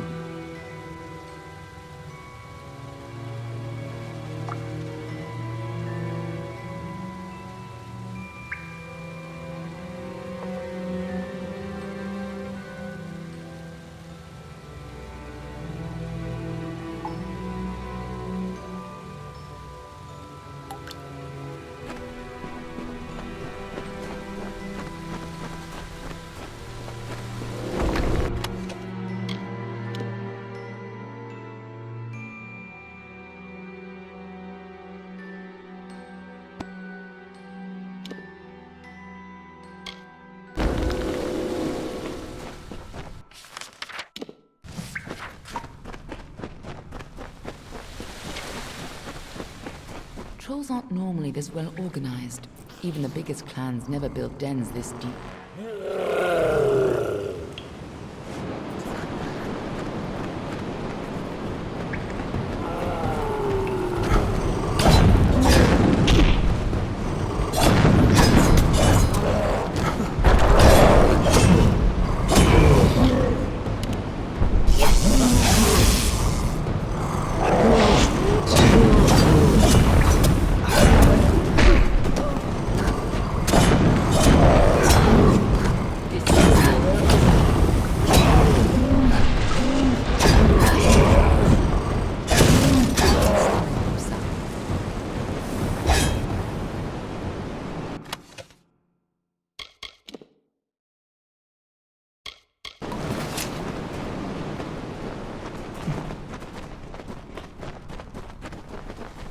What are the two Arthur doing here?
these trolls ever went on a rampage, they could destroy half of Dalentarth.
Looks like the Tuatha have been working here for a long time.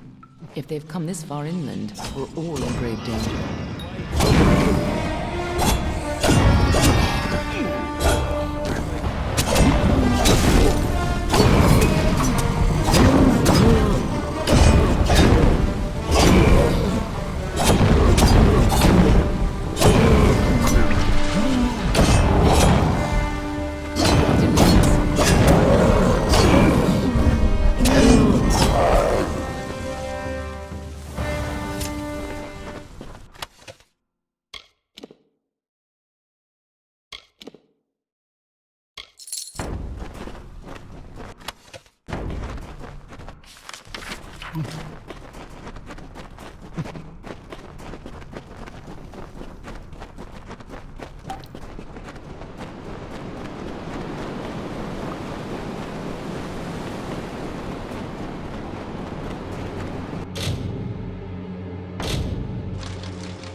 Prismere. What had the Tuatha done to her?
Nice work. I see you haven't forgotten how to handle yourself in a fight. Still, this is bad. I didn't think the Tuatha would reach this far. At least not so soon. Obviously, the Tuatha have bigger plans than just killing you. Infusing the trolls with Prismere, trying to bring the war to Dalentarth? Niralim was right to be concerned. To the contrary, until you came along, she was destined to rampage across Dalentarth. At least, if you believe Niralim. Go, talk to the tree. I'm sure he'll let you into Issa now. I'll finish off any Tuatha hiding in this den.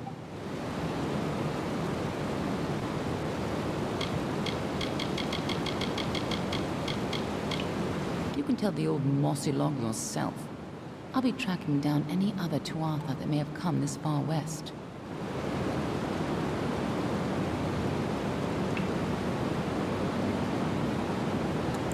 I'll find you again when the time is right.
You return, and in your wake, Dalentarth blossoms. The flow is rearranged, now and forever. Nash's brood is at an end. You have destroyed what was written, and made a new fate for Dalentarth. Even your darkest ally walks a lighter path. And yet the Tuatha still spread, marching with Prismeer and pain. You have only delayed our doom. You have the power of an immortal, and yet the humility to ask for help. Little one, I envy your grace. You shall carry my blessings with you. You must know this, Quickling. The age is changing. Immortals are passing, and the future belongs to the young races. If there is a future to be had. Go, and stand at the heart of the She. There you will find Issa, and perhaps you will find wisdom as well.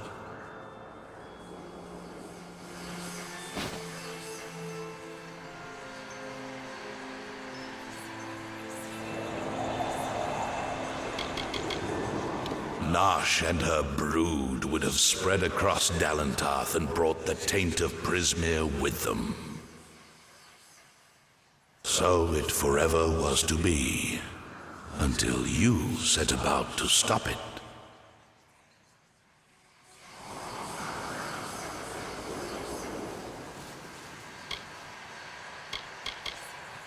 Only the path of your own choosing. Stand at the heart of the She, and if that path includes the gardens of Issa, I shall allow it.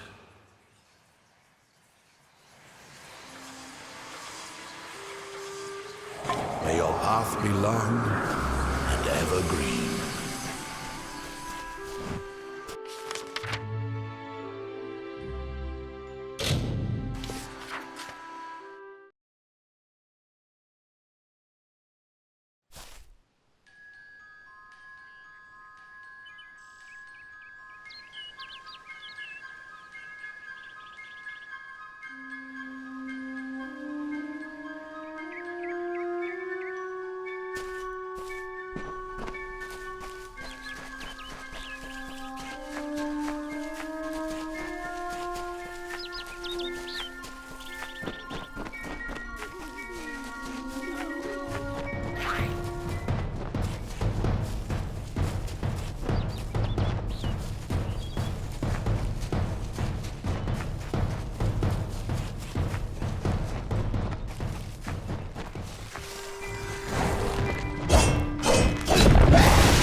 Welcome to the Gardens of Issa, home of the Summer Court and the warm heart of the Feylands. It is a rare occasion for us to welcome a child of dust into Issa, but it is equally rare that Niralam chooses a champion. Pleased to meet you. I am Chancellor to the High King. I pray you enjoy our hospitality.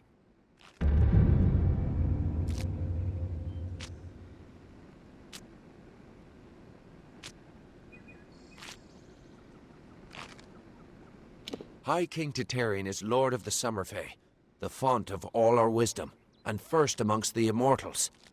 And since Godflow tragically murdered the High King of the Winter Court, Titarian is the greatest and last true leader left of our kind.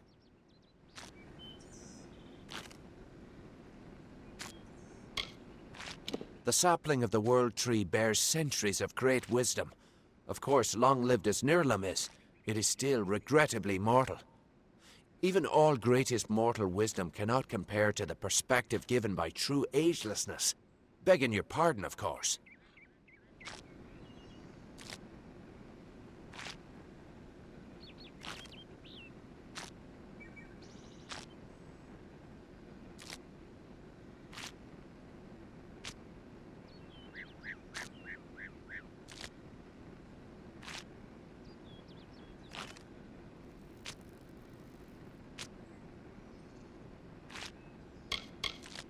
We are the Summer Court, the very embodiments of courage, honor, and all things bright and proud.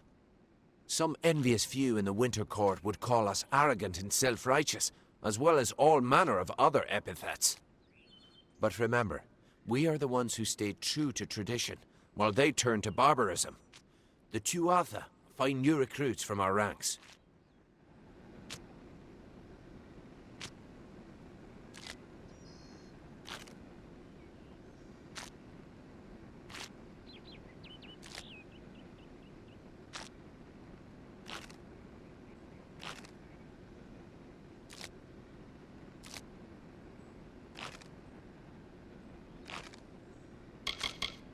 The ranks of the Fae were not always sullied by the presence of anything so coarse as the Tuatha.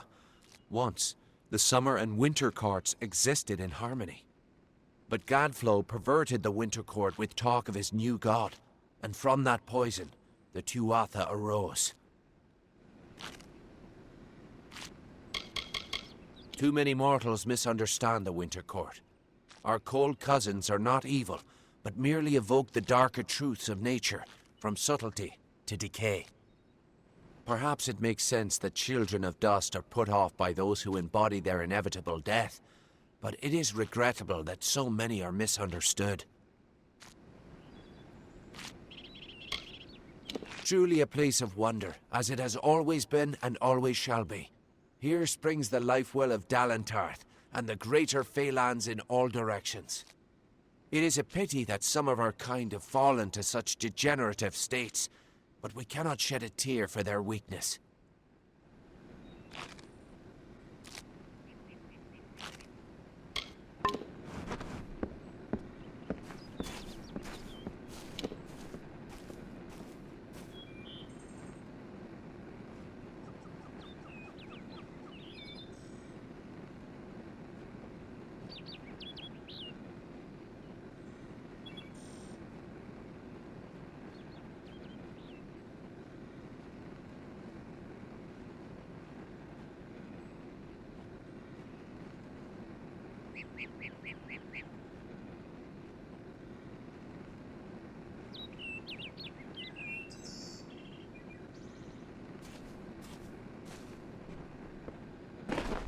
Have you seen Brio? Always in a hurry he is.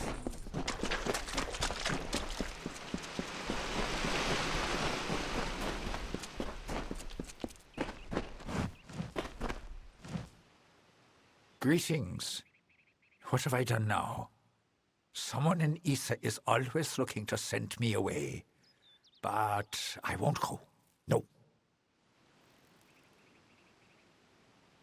All those who come to greet the king must first be granted permission by the Hall of Appointments in the Understyle, which I might say seems rather inconvenient. You mortals are talented at fighting what is natural. Perhaps this is your influence.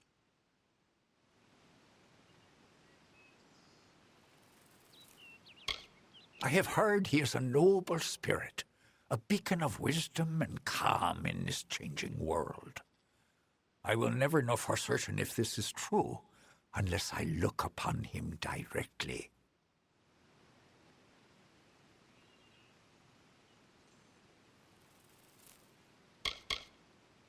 I have done little in my many seasons, then venture to this place and attempt to gain an audience with King Teterian. I have yet to succeed, but I keep coming.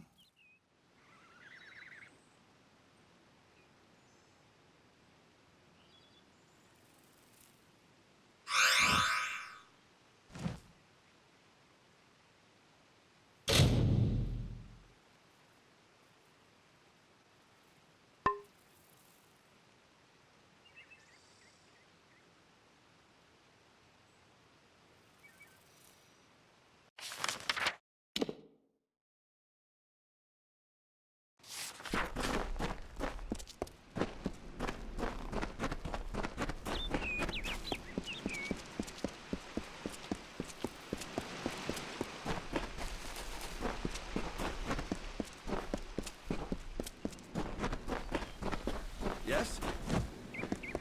Oh, excellent. Another...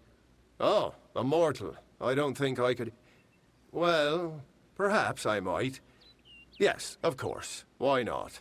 You, Dustling, how would you like to make some of your shiny, bright metal? What's it called? Ah, yes, gold. How would you like some of that? I enjoy my role as steward, but my fear of Lady Olana overshadows any pleasure I might find in the tasks assigned to me. She is quite critical. Well, I've never met him, of course. Such an honor is not granted to squires. But they say he is quite incredible. As tall as a tree and radiating a great light, as though a sun burned within him. The birds sing to herald his glory.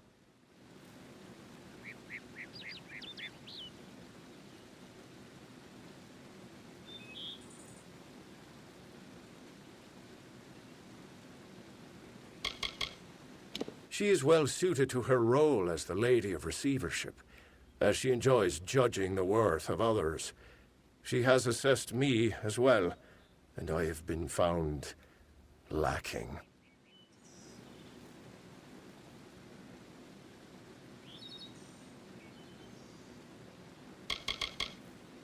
I am steward of the High King's List, and apprentice to the Lady of Receivership.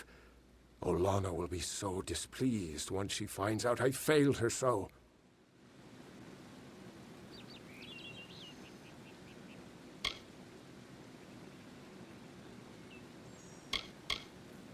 Few Dustlings ever make their way to these gardens. I believe they fear us, as they fear the elements. As they should. Oh, I'm sorry. Do you not like to be called Dustlings?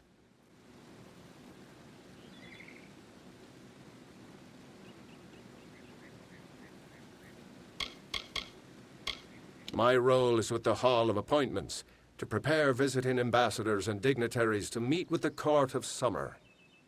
Right now, there are 4 terrible, regal lords and ladies that wish to see High King Teterian, but they are a fickle lot and require extra, handling. They must enter the font in a procession, but each has his or her own preferences, and I can't afford to offend any of them.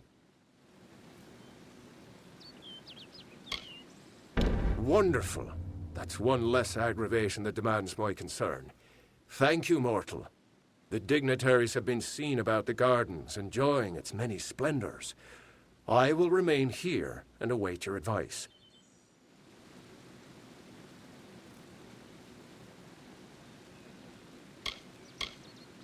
Everywhere. Goronet is in the Hall of Appointments, but the others are all over the city. What a nightmare.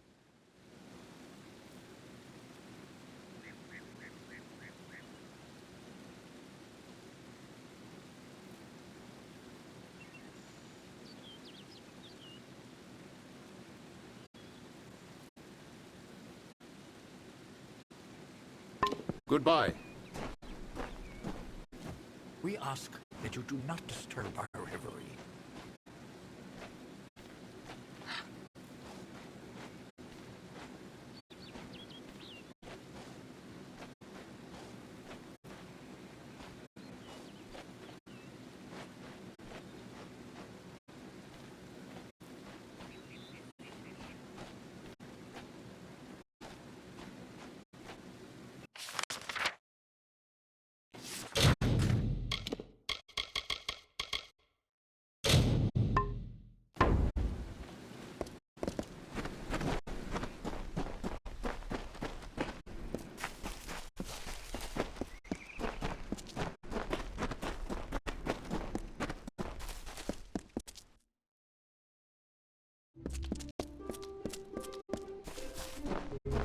Sage crafting services here.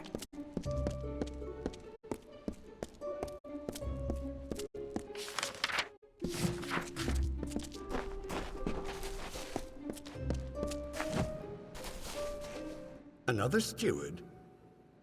When did the Gardens of Issa become such a teeming pot of nonsense? What is it?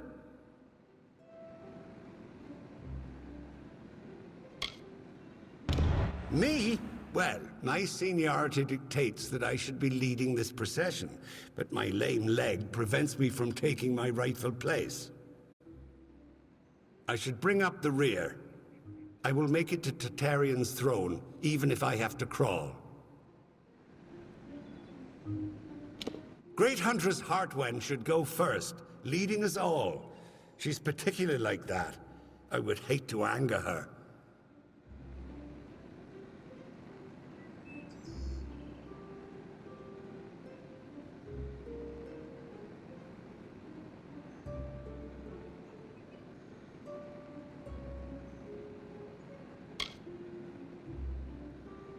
Of course.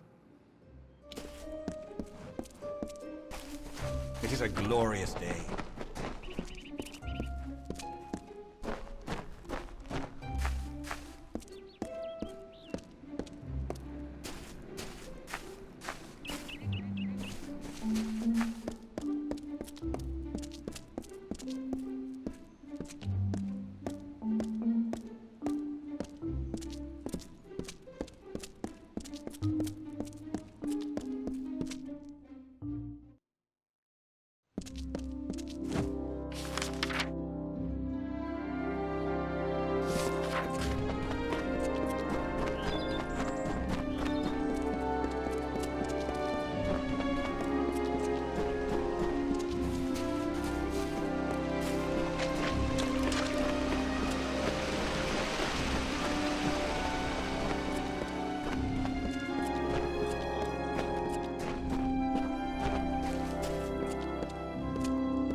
Why, hello.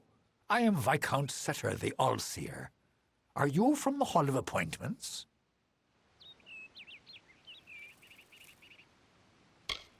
Order? I care nothing for order. It is the others who insist on such foolishness and frippery. However, if you are the one who determines such things, may I ask that you place me behind the warlord Wenery? I enjoy watching her backside travel. It would be best if Garnet trails far behind Great Huntress Heartwen. Once at each other's throats, those two are difficult to tear apart. Always a pleasure. I am at your service, fleshy master.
What could you possibly want from me?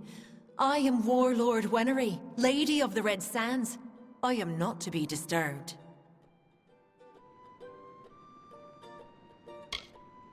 I am not petty, but I have limits, as do we all. I know I should lead the formation because of my position, but other, more tender individuals will insist otherwise. Whatever you do, do not make me walk behind the High Fae Mage Goronet. How shall I put this? He has an odor.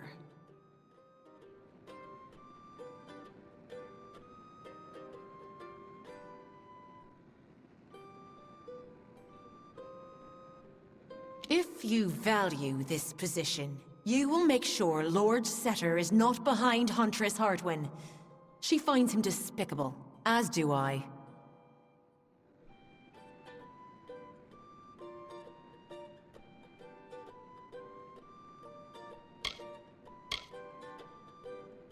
Of course.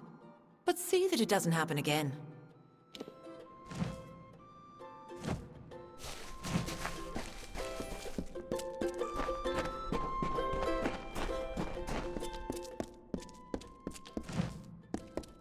If you're looking to drown your worries at the bottom of a bottle, this is the place for you. I'm Gurturn Asker, and this is my establishment. But if you're looking for the Victor's Brew, we don't sell that in Asker's Alley, and you'll have to take your business elsewhere. The ambassadors requested that facilities be created where flesh and blood folks could put their feet up. Not that the Fae know what that means. So the All-Main approached my family about starting a tavern. The alley does well, but I'm no businessman.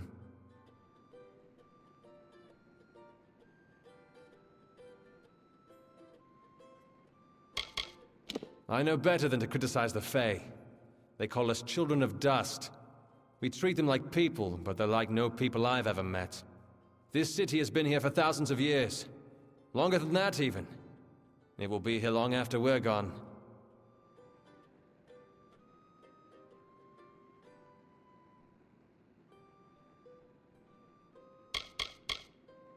I wouldn't say I ran from the war. I just don't need to know every little thing that's going on.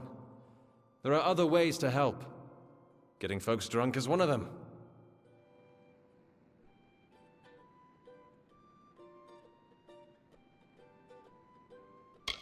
There's a brewery near Rathia that makes it.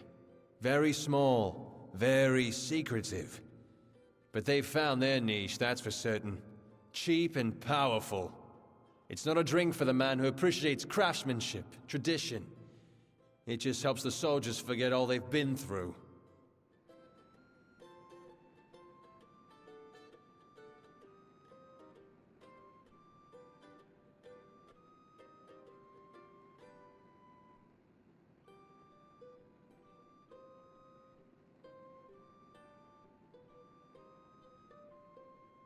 It's the most popular drink in Amalur, at least it is now. My Asker's Ale used to be the preferred beverage, but every day brings more cancelled orders. My brother and I are working on a new drink, but it requires something special. Wait a minute. Maybe you could help. If you do, I could see to it that the merchants in Issa treat you well.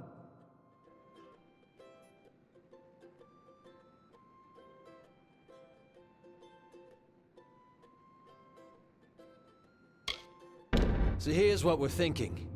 Bring back our grandmother's favorite Asker's Draft, a classic. The recipe calls for bristletongue seeds, and if you're talking rare ingredients, bristletongue tops the list. It's worthless for potions, but tastes fabulous. The problem is that the Fae control the use of bristletongue, as it's a product of the Font's waters. Talk to Jackson, their apothecary. He can probably get it for us. It's been in our family for 4 generations, since the days of Almir the Bold. Our grandmother entrusted us with the formula, and we made a fortune from it. But I'm afraid we've been replaced by a new drink.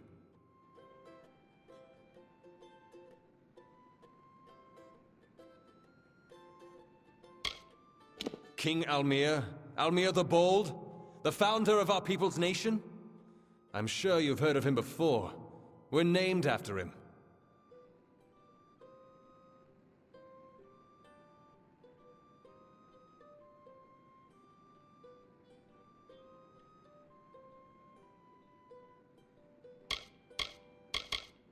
He spends his time in the Lyceum Grove and the Understyle section of town. He's an odd duck, always crafting new tonics. Some advice? Don't drink any.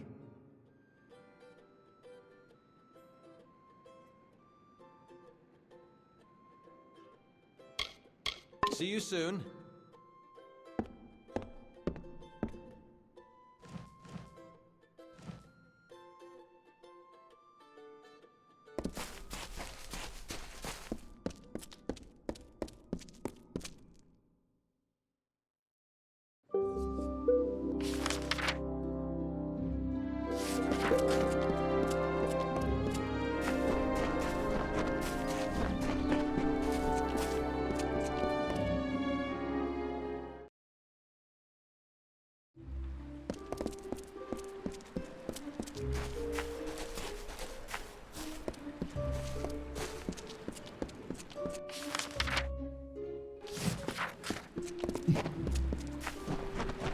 Then we must do what needs to be done.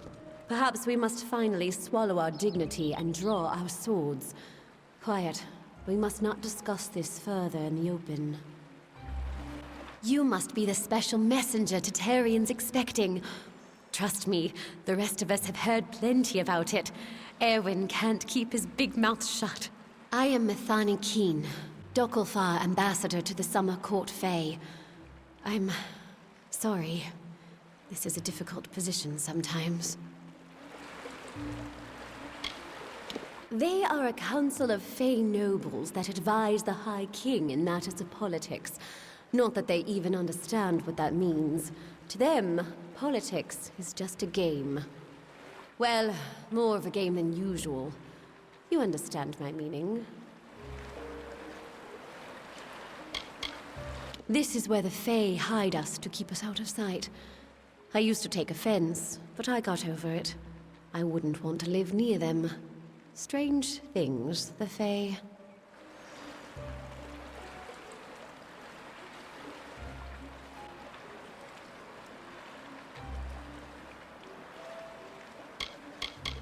Issa is fine, and the Fae are tolerable, but many believe they should do more to support the war effort. It's unjust to live in peace while the rest of the world burns.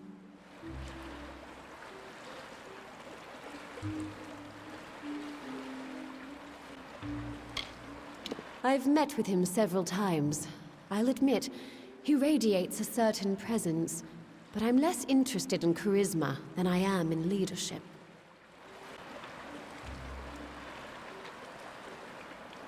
Something is about to happen, and it must be stopped. But that is all I can say. This is neither the time nor the place. If you're interested in hearing my story, meet me in the worship circle after dark, near the gates. I will wait for you there. This is not the place. I will meet you in the time and place I specified. Goodbye.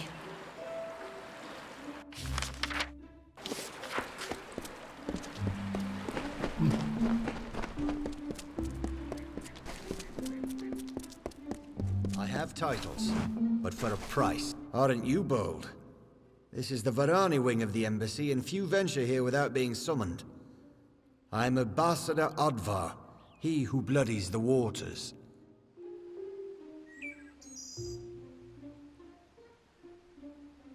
The Varani allow the purchase of several titles for use in the gardens of Issa, but they are rare and should be worn with great respect.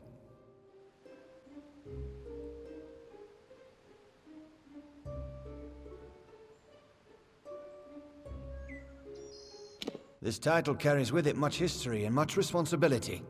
Do not take it for granted. I proclaim you Guardian of Arms.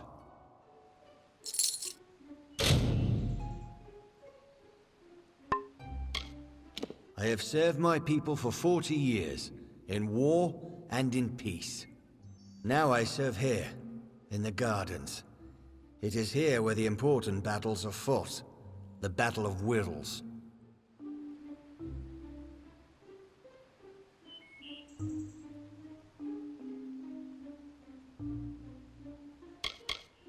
I enjoy being this close to those I'm competing against. That's what this is, isn't it? A conflict in which we struggle to gain the ear of the Fae. As always, the Varani will triumph.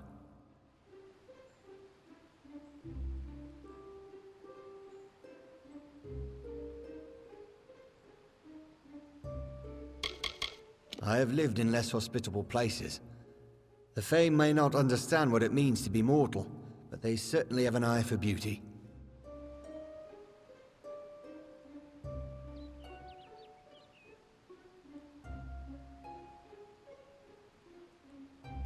The High King knows why we are here, yet he does nothing. Our people die at the hands of the Tuatha, Fae, but the Fae themselves show no remorse. Titarian and the Summer Court will know our anger, and they will aid us or perish.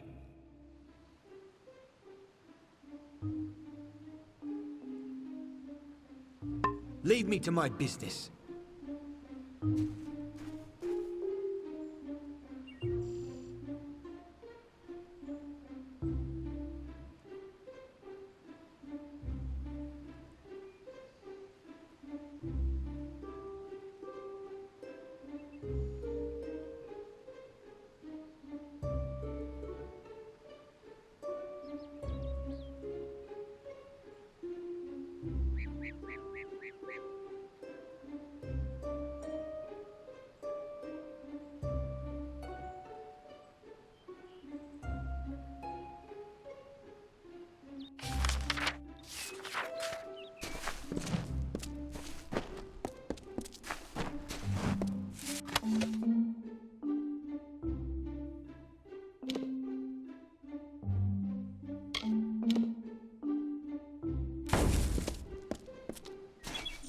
I am Ambassador Brenna.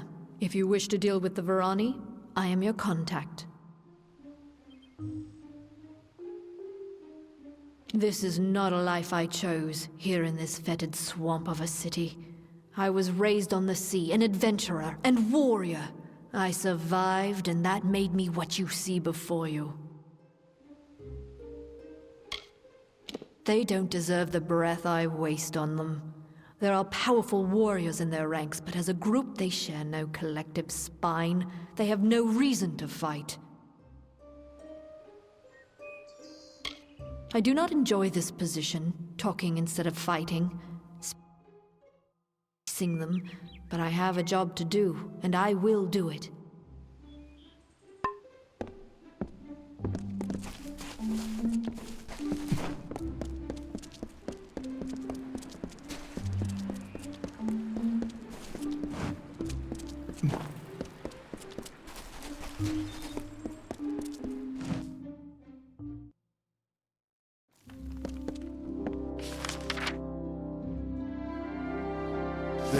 I am Ambassador Brenna.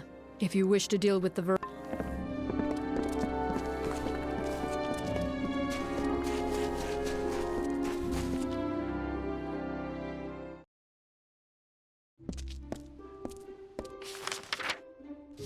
Presenting he, the wisest imperator.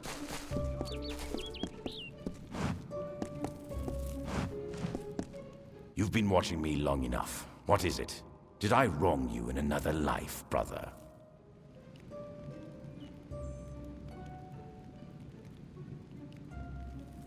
If you're willing to spare the gold, I can teach you what I know. In this battered old skull is a lifetime of knowledge, and quite a few stories as well.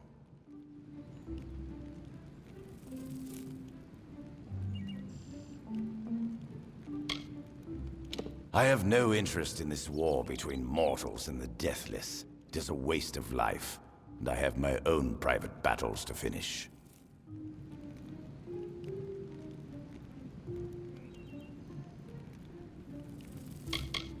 It's as good a place as any, I guess. But after a while, people begin to remember you. And for someone like me, that's a problem. I prefer anonymity. Besides, could there be a better place to hide from this offensive war? The only weapons you find in a garden are the blades of grass. I don't care to stay in one place for too long. Felltown sounded like a good opportunity, and an even better hiding place. I can't say the peace edict has hurt business, but it's not exactly easy to train students in blacksmithing without weapons around. What you've no doubt heard is correct. I am the Holt Fren. I forged Bolgan's Bane of the Caelid Coast, and many other legendary pieces. My youth was spent as a mercenary, but I have since renounced those ways. Unfortunately, my enemies have long memories, and they aren't as forgiving as I am.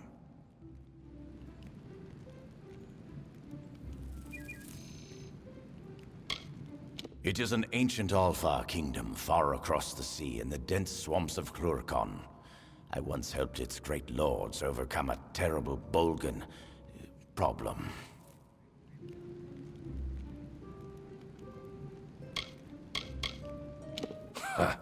Let the Fae try to stop me from carrying arms in the city. Weapons are my trade, my only expertise. It would be like asking a hen to stop laying eggs.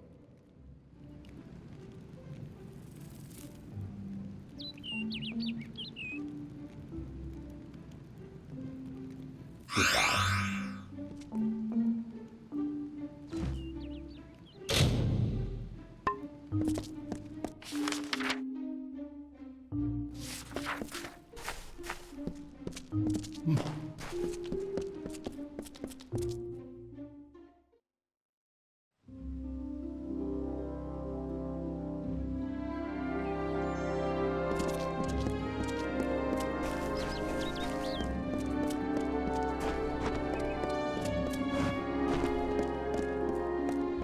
Hope you're here about the job. Demand is higher than ever. I'm just too busy to deal with anything else.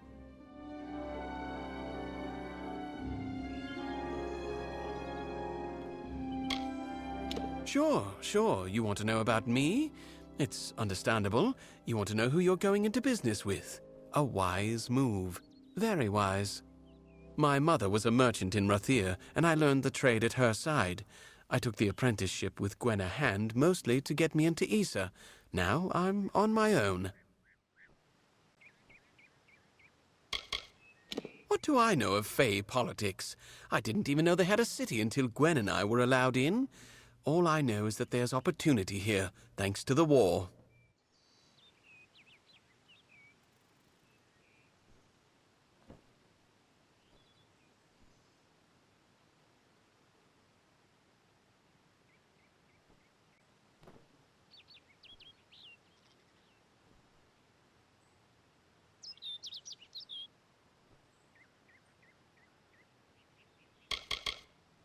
I can sum up the war in one word.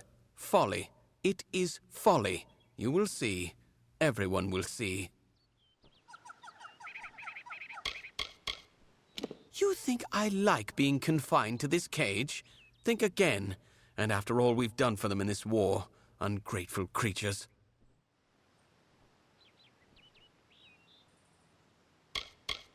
It's safe, that's for sure.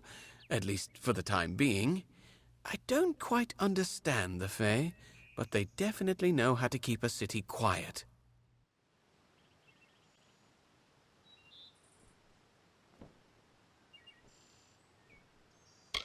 She's the general merchant in the United Merchants delegation down the road. We've been friends for years now, I believe. A good, honest one, that Gwenna.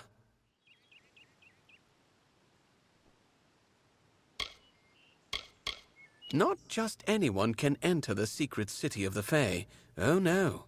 You need an ambassador's endorsement and written authorization, and that's just to be in the lottery. Those in the United Merchants are the lucky ones. Of course, once you see how much gold they actually make in Issa, you will no longer envy them.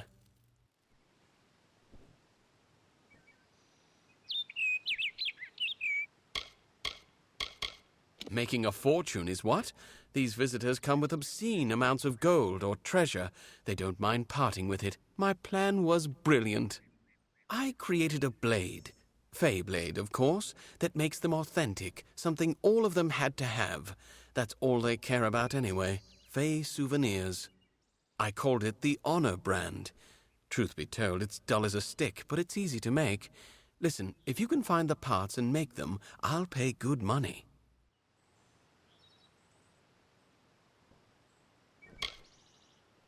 Fabulous, fabulous! You know a good deal when you see it. There aren't enough people like you in Issa. The Fae don't even use money. Can you imagine? Once you start forging the honor brands, bring them to me and I'll provide you with just compensation.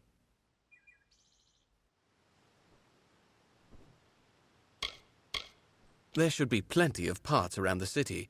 For creatures with no interest in possessions, they sure know how to collect a fair amount of junk.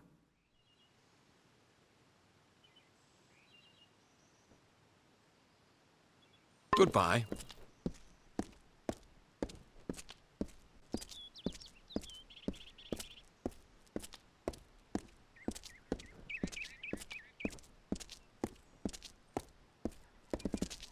They're sharp. They're gorgeous. They're genuine.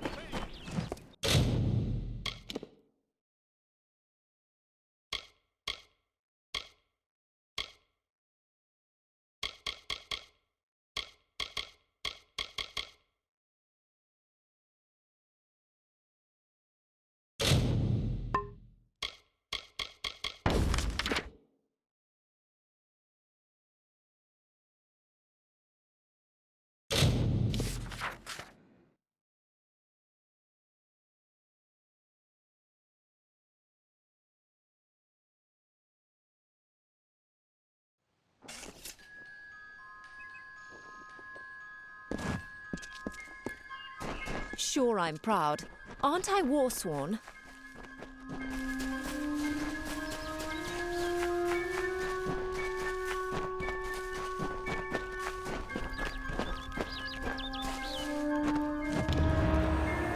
Good.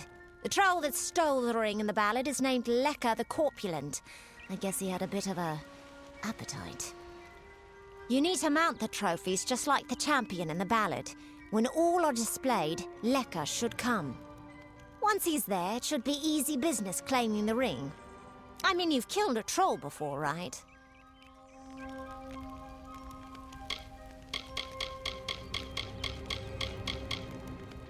You need to display them in the ruins. That's what's going to draw out Lekka the Corpulent and get us the ring.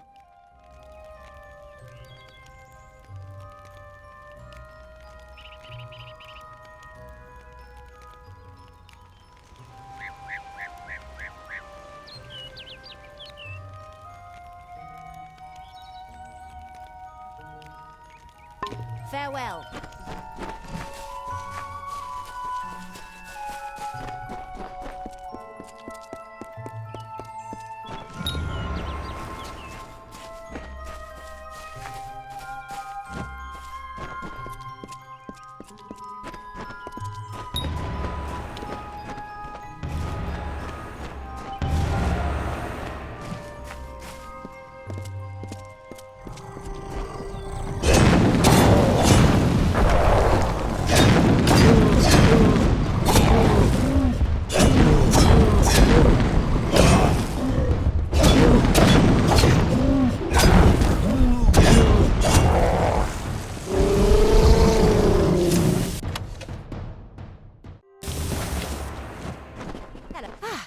Thanks for dealing with Lekka. I wasn't really afraid, mind you, just playing the parts all. Now that this business is over, just give me the ring and I'll give you your payment. Well, after seeing what you did to that troll, I'm not keen on the idea of getting on your bad side. Keep the ring if you so please. Looks like there's no fairy tale ending after all. You would make a good traveler. Enjoying it, are you? Good. Now why don't you leave well enough alone? New to the Feylands, ain't ya? We travellers are folks without land, law, or king. We go where we want and do what we please. That aside, it's pretty much common knowledge that we're some of the greatest thieves in the land. Kiss a traveller and count your teeth, so the saying goes. Oh, it's you. Forgive my rudeness, but I tend not to be so grateful to chat with backstabbers. Begone with you.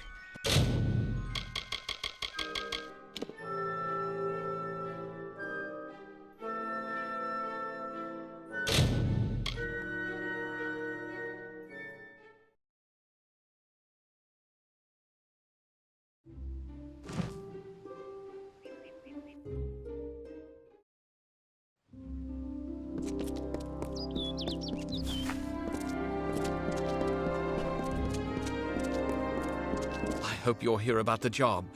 Sure, my mother was a merchant in Rath. What do I know of Fey politics? I can sum up the war in... She's the general merchant in the United You think I like being confined to this? It's safe, that's for sure. Not those in the United making... I called it the Honor brand. Truth be told, fabulous. Once you start forging the Honor, there should be plenty of parts. It's you and me, friend.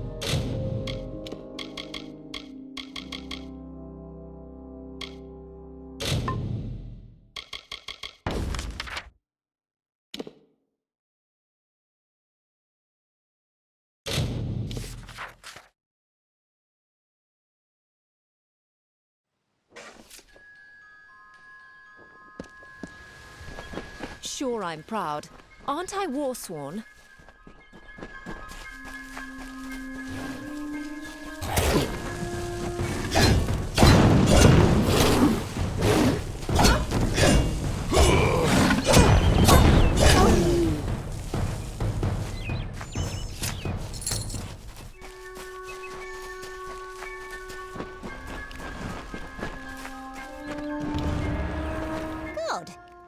You need to map. Once he's there, it should be easy business. You need to display them in the ruins. Farewell.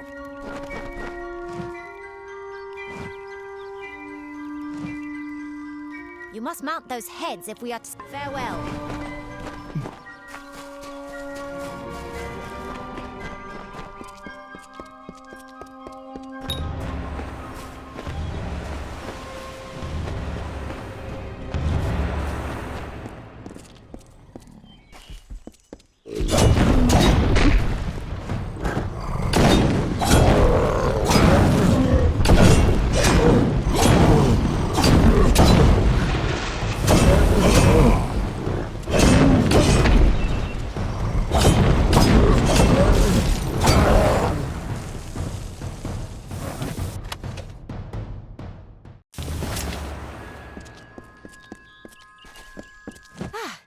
Thanks. Now that this business is over, just give me the ring and I'll give you your payment. And here's your reward. You know, you have the makings of a decent traveler, and I mean that as a compliment. You might try your hand at thievery. If you like it and you're good enough, you can sell your goods to our fencers. I have to say, the fair folk may be a little strange, but they have quite a way with stone. Thanks for your help in claiming this bauble. It was worth every coin. New to the Feylands, ain't ya? We travellers are folks without land, law, or king. We go where we want and do what we please. That aside, it's pretty much common knowledge that we're some of the greatest thieves in the land. Kiss a traveller and count your teeth, so the saying goes.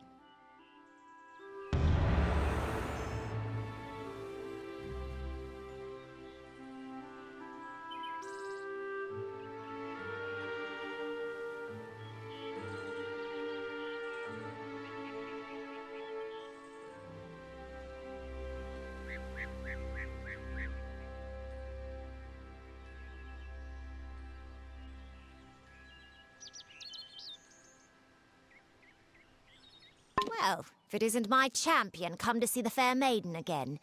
What brings you here, stranger?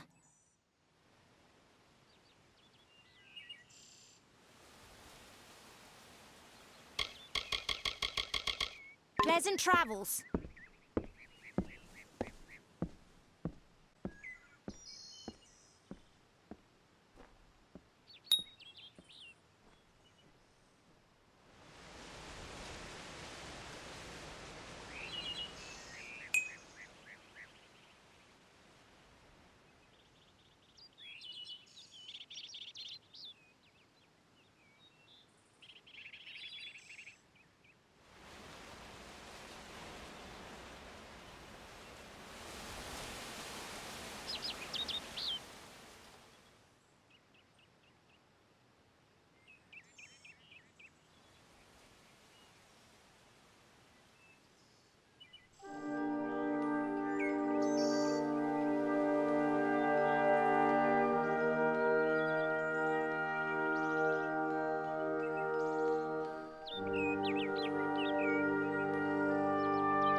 bring your dark war here to me.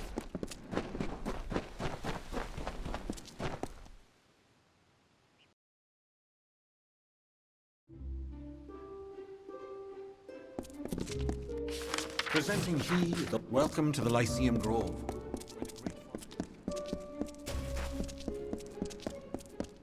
Perhaps yes? Oh, a mortal in the understyle. This is indeed a treat. Come closer. I seldom see one of your kind so far from Felltown. I enjoy the mortal world immensely.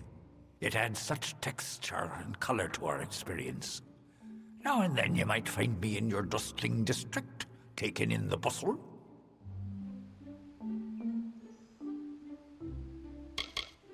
I am the steward of tinctures and elixirs. A meaningless title, one I gave myself, actually. But my work is vital, as is my role, to test the font's magic.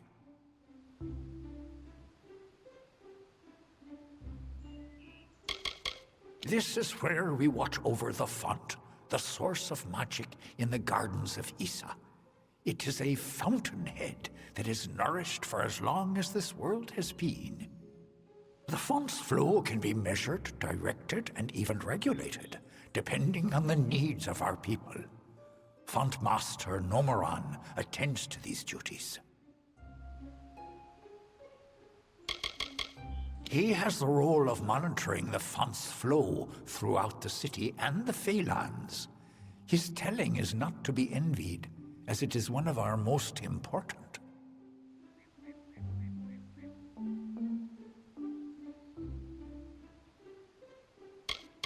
Font Master Nomoran insists that everything flows as it should, yet I have seen his worry, and I feel the magic weakening.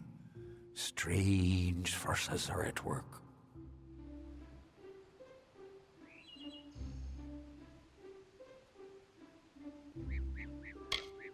It may be difficult to believe, but the city was once inhabited only by Fae. The understyle consisted of everything growing beneath the font. Now this important section of the Isa is but a dark corner, all but forgotten. Bristletongue, my moy, that would be something. A mockingbird, the font's only yield. Of course I will tell you where it is. What would be the fun in refusing? But before I do that, you need to offer me something. Isn't that how you mortals act? One deed for another? As steward of tinctures and elixirs, I often dabble in alchemy, especially with the water from the font. And I need you to drink this potion.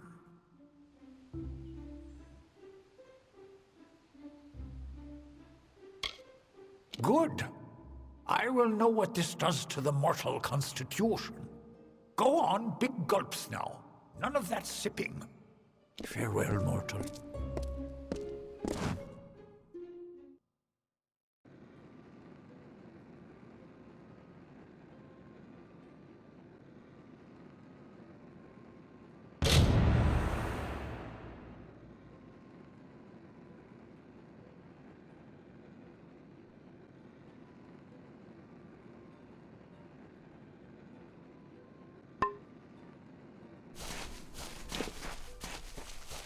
Presenting he, the wisest imperator, the guardian.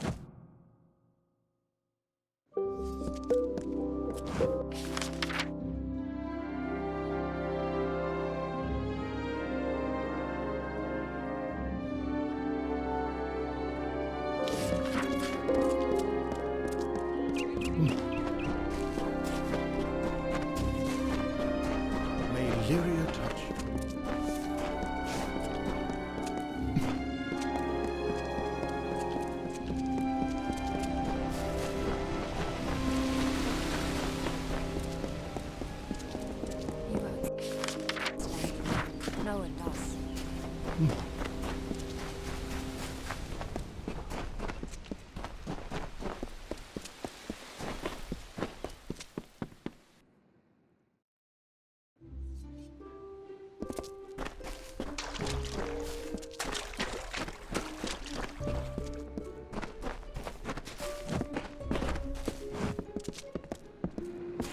away, mortal.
Presenting he, the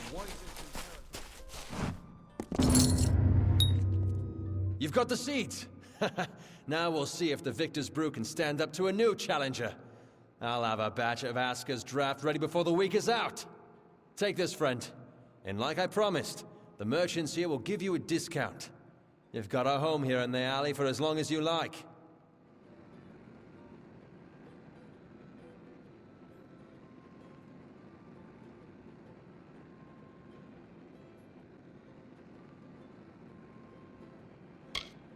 Oh, yes, sorry.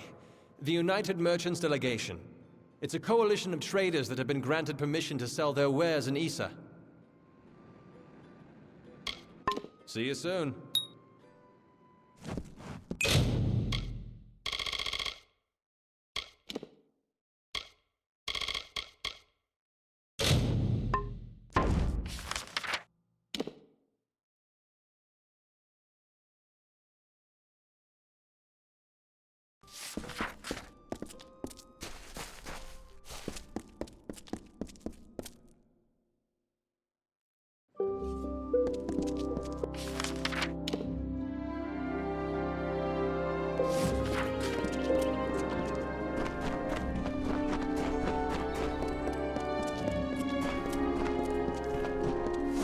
If you need to worship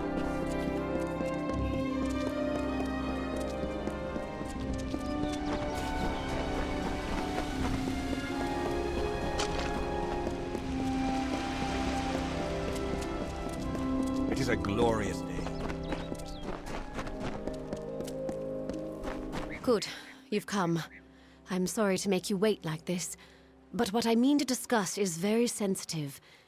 It involves treachery.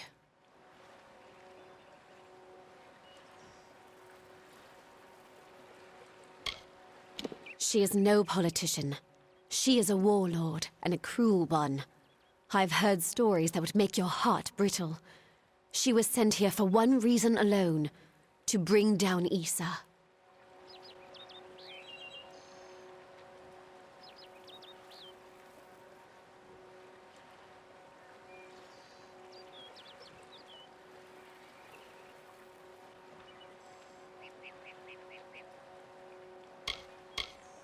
Despite the calm you see around you, the gardens of Issa are on the brink of war, and the question is, who will be fighting? There are plans being made to seize this city. The Varani are displeased with the Court of Summer's lack of support for their people. and they wish to overthrow Tatarian and force the remaining Fae to fight. We can prevent this, but we must act now.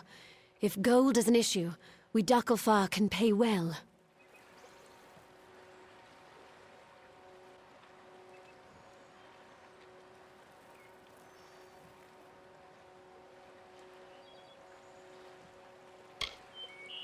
The Varani cannot stomach Tatarian's neutrality. They believe that his Fae subjects could be convinced to march with us on the battlefield. I believe this as well, but I would never resort to violence. The Varani wish to turn Issa into a military camp. I cannot let that happen. It will ruin all my people have achieved here.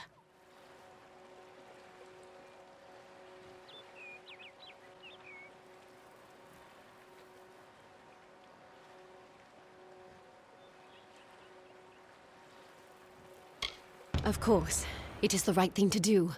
The leader of the plot is the Varani ambassador, Kierna Brenner. Every night, the ambassador strolls Memory Walk, alone.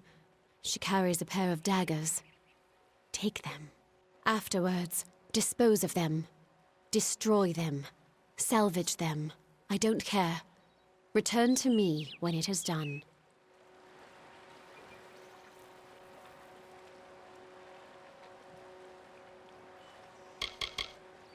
The Varani communicate secretly using weapons. They engrave codes into the blades of daggers and swords, and that way, they can get them through a typical search. We believe this particular pair of daggers describes the defenses of Issa, where it's strong and where it's weak. The Varani are plotting, and they will act.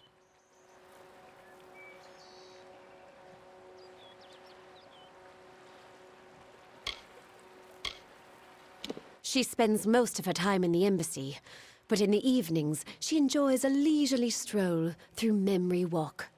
Try there after dark.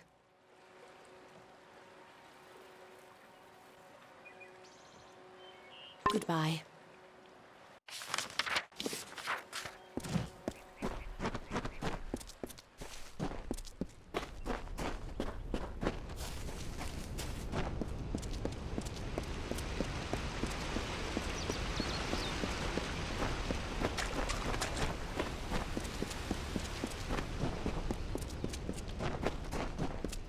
May Lyria touch.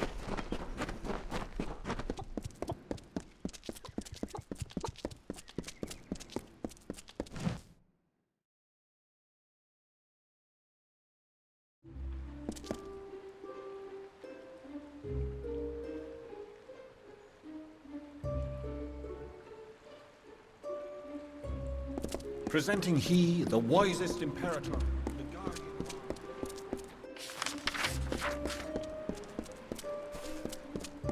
Have a nice day.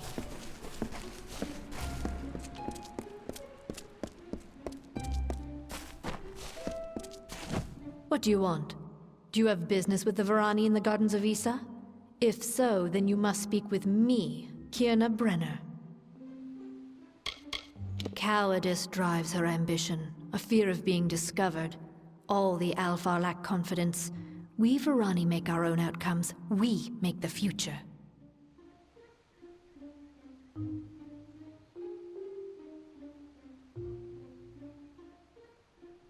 You must mean Keen and her cohorts in the embassy. Lapdogs, all of them. They don't appreciate the situation. They don't understand sacrifice. This plot interests you. Listen, Ambassador Keen tries to stop me, but she can only do so while she lives and breathes. You can help me put an end to that.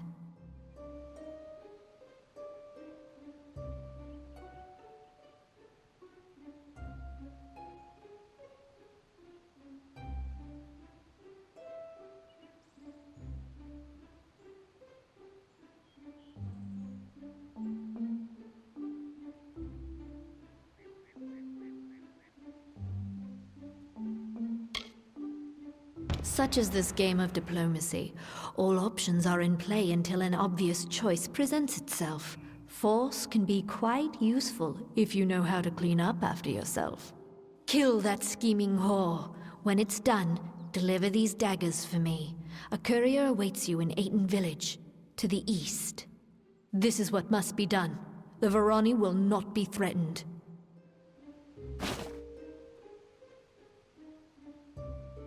She is either working in the embassy or praying down by the city gates on the lower terraces. Try to find her alone. The guards can be somewhat troublesome, even in Isa.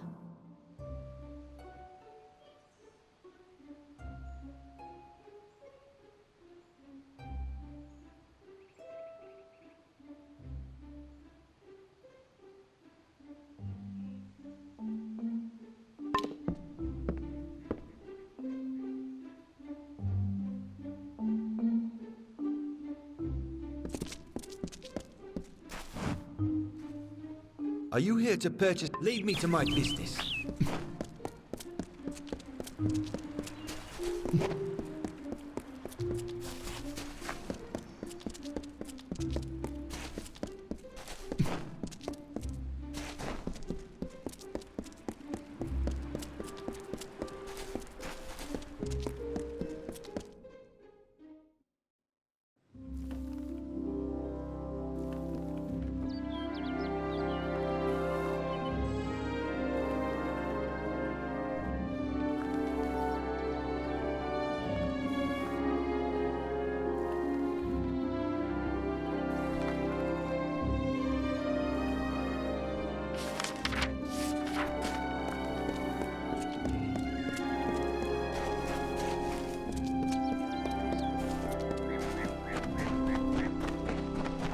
Hello, child.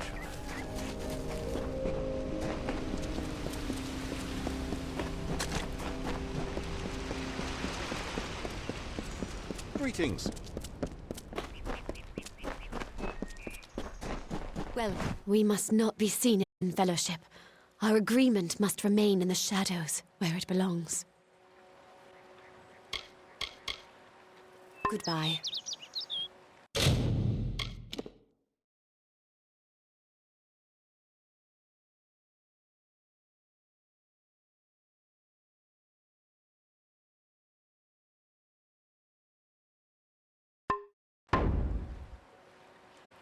Do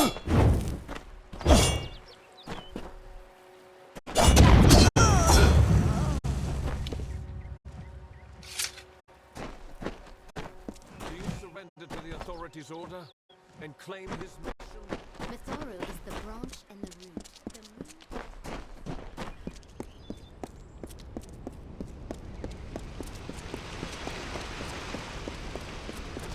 Stop where you are, dustling! Perhaps I can find a use for this. Goodbye!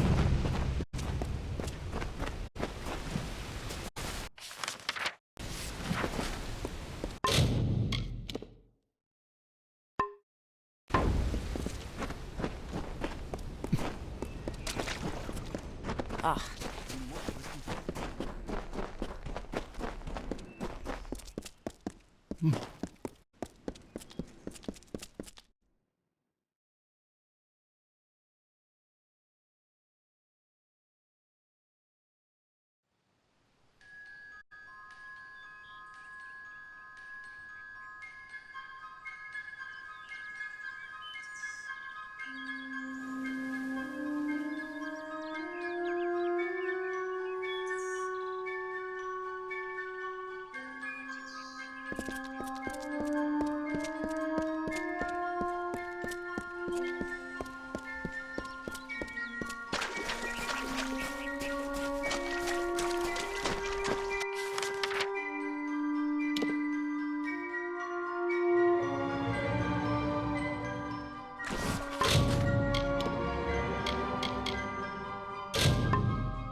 You feel it, don't you? The font's waning flow. You are intimate with the ways of magic. You're like me, youngling. You see the end.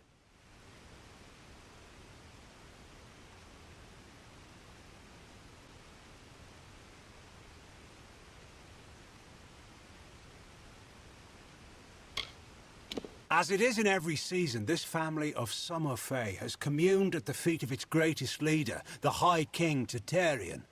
The Western Feylands are our domain.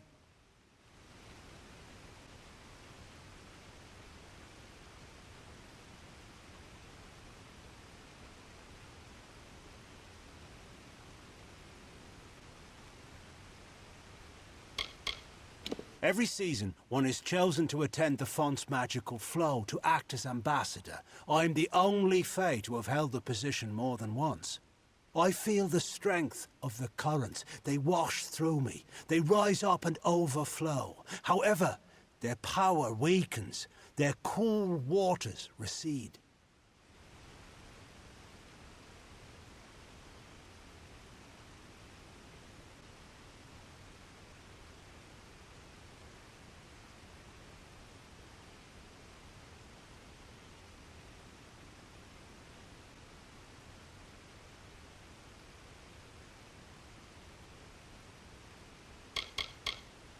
It has been located here for many of your generations, what we call seasons.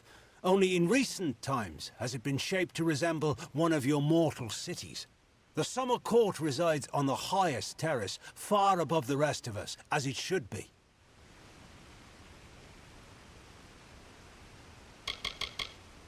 While wise and powerful, he's also brash and narrow. A sliver of light in a world so dark that most of us are blind.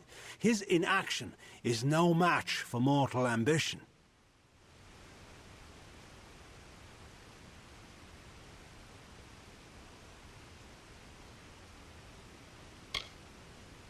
It is the source of Summer Court magic and touches our realm of origin, the land of Ashara. Without its constant flow, our kind would dry up like leaves and vanish.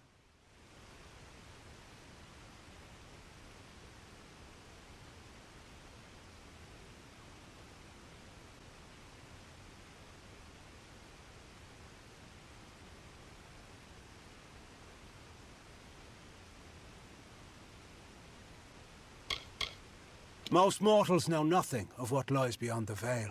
The magical realm of Ishara. It is a mystery even to us, as we departed its shores many seasons ago. Of the gardens of Issa? Of the Summer Court? Why, this crystal war may be the end of all Fae. I know because I am Nomeron, master of the font, the wellspring of all Summer Court magic. I've seen it flow at its highest, but I've never seen it so dry. Something must be done before all this city withers into nothingness.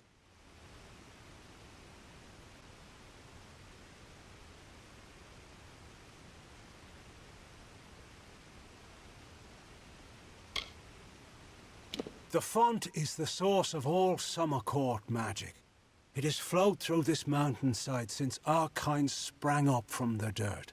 That flow has waned in recent days. It's unnatural, even as the magic in the world grows. The Fae, it seems, will wither.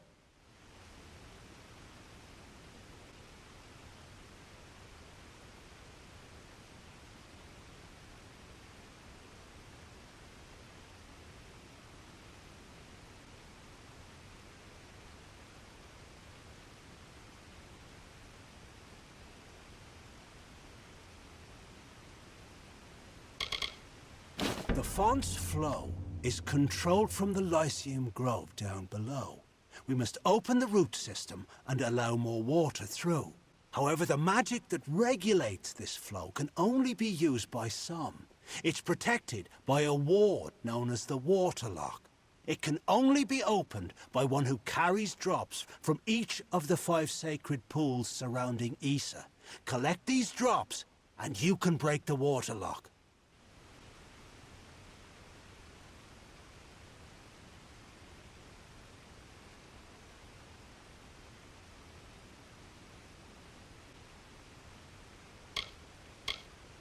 The sacred pools are the collection points for the font's yield. Together, they cradle the gardens of Issa. Keep it safe, powerful and hidden. You will find 2 of the pools below in the gardens themselves. One near the Ballad Sanctuary, and one in the Court of Summer itself.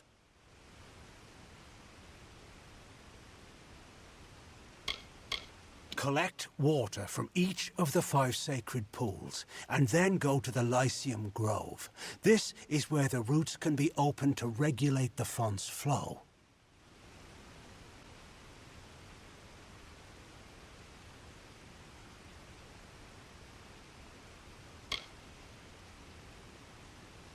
Goodbye.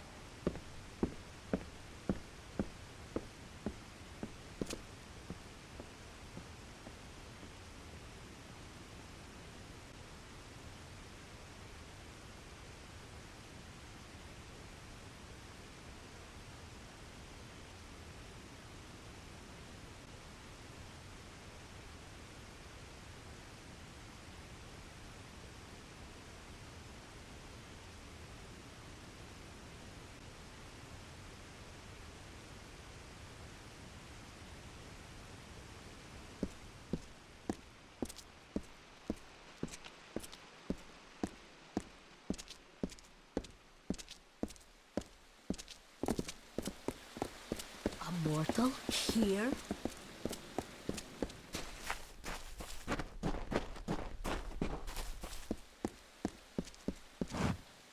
I am the great huntress Hartwan, and you are not allowed on the trellis.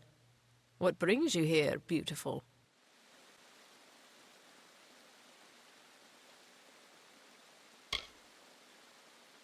How quaint. Well, I am the most respected and most deserved to lead. Besides, I detest that harlot, Warlord Winry. So it is only right I meet the High King before her.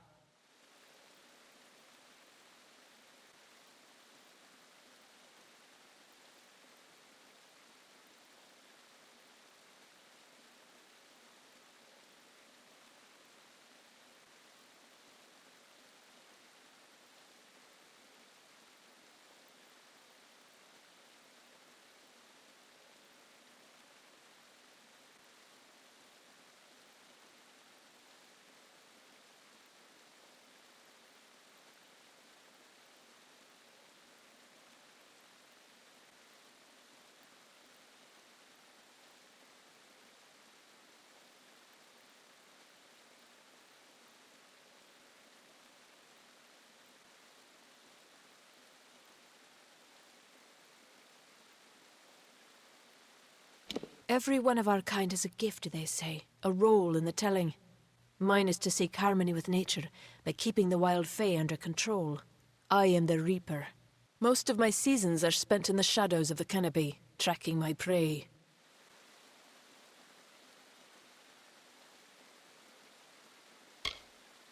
I have come to the Gardens of Issa to report the decay of wild fae. They are disappearing, and the king must be informed. Either they are vanishing due to the decline in fae magic, or someone is hunting them. It's my duty to discover which story is true.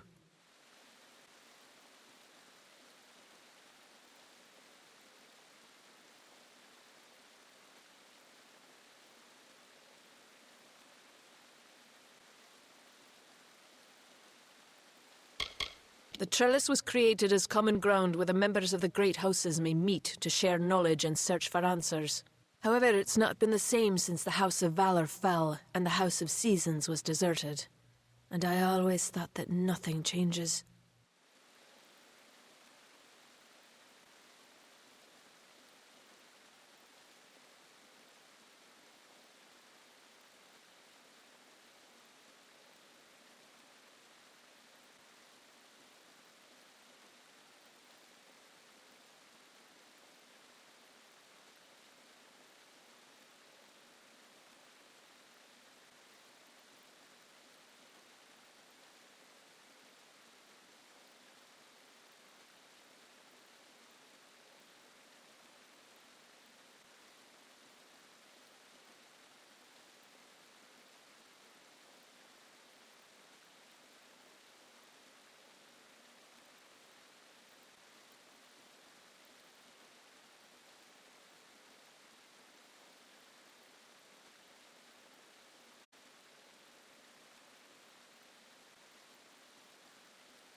The House of Seasons was where those in tune with the Great Cycle went to understand its many mysteries. But the Great House now stands empty, its occupants gone. King Titarian will not speak of it, but I know something has happened. Whatever it is, the signs are ominous. Growth is violent, and nothing can reach fruition without surviving conflict. That is nature's way. Our House of Valor celebrated that conflict. Now, however, this great house has fallen to mortals such as you. That is why this sanctuary has withered and faded. The magic is gone.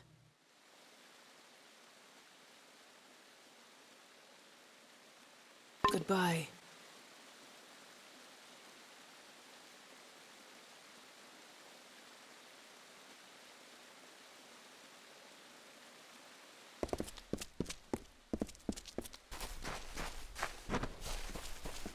Your place is below.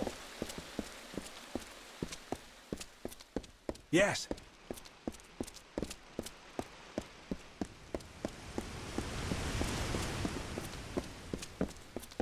What's this then?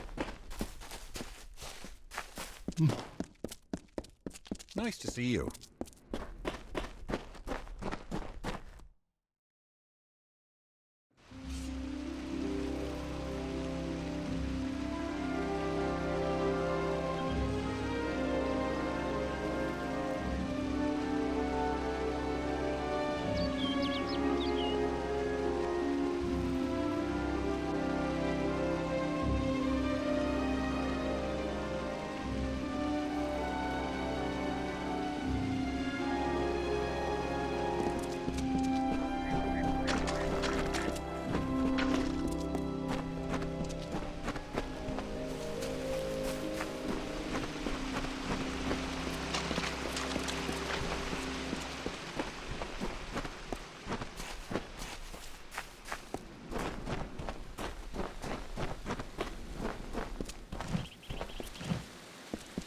So, you're done.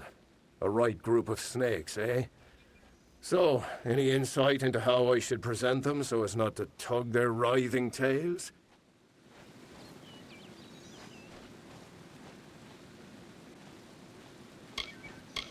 It's good that someone does. Go on. Let's line up these backstabbing serpents.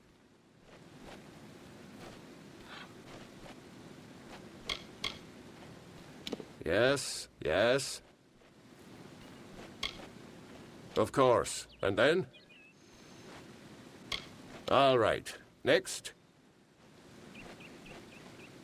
Yes, yes.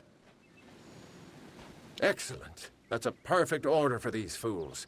Saves me the trouble of talking to them. Thank you. Goodbye.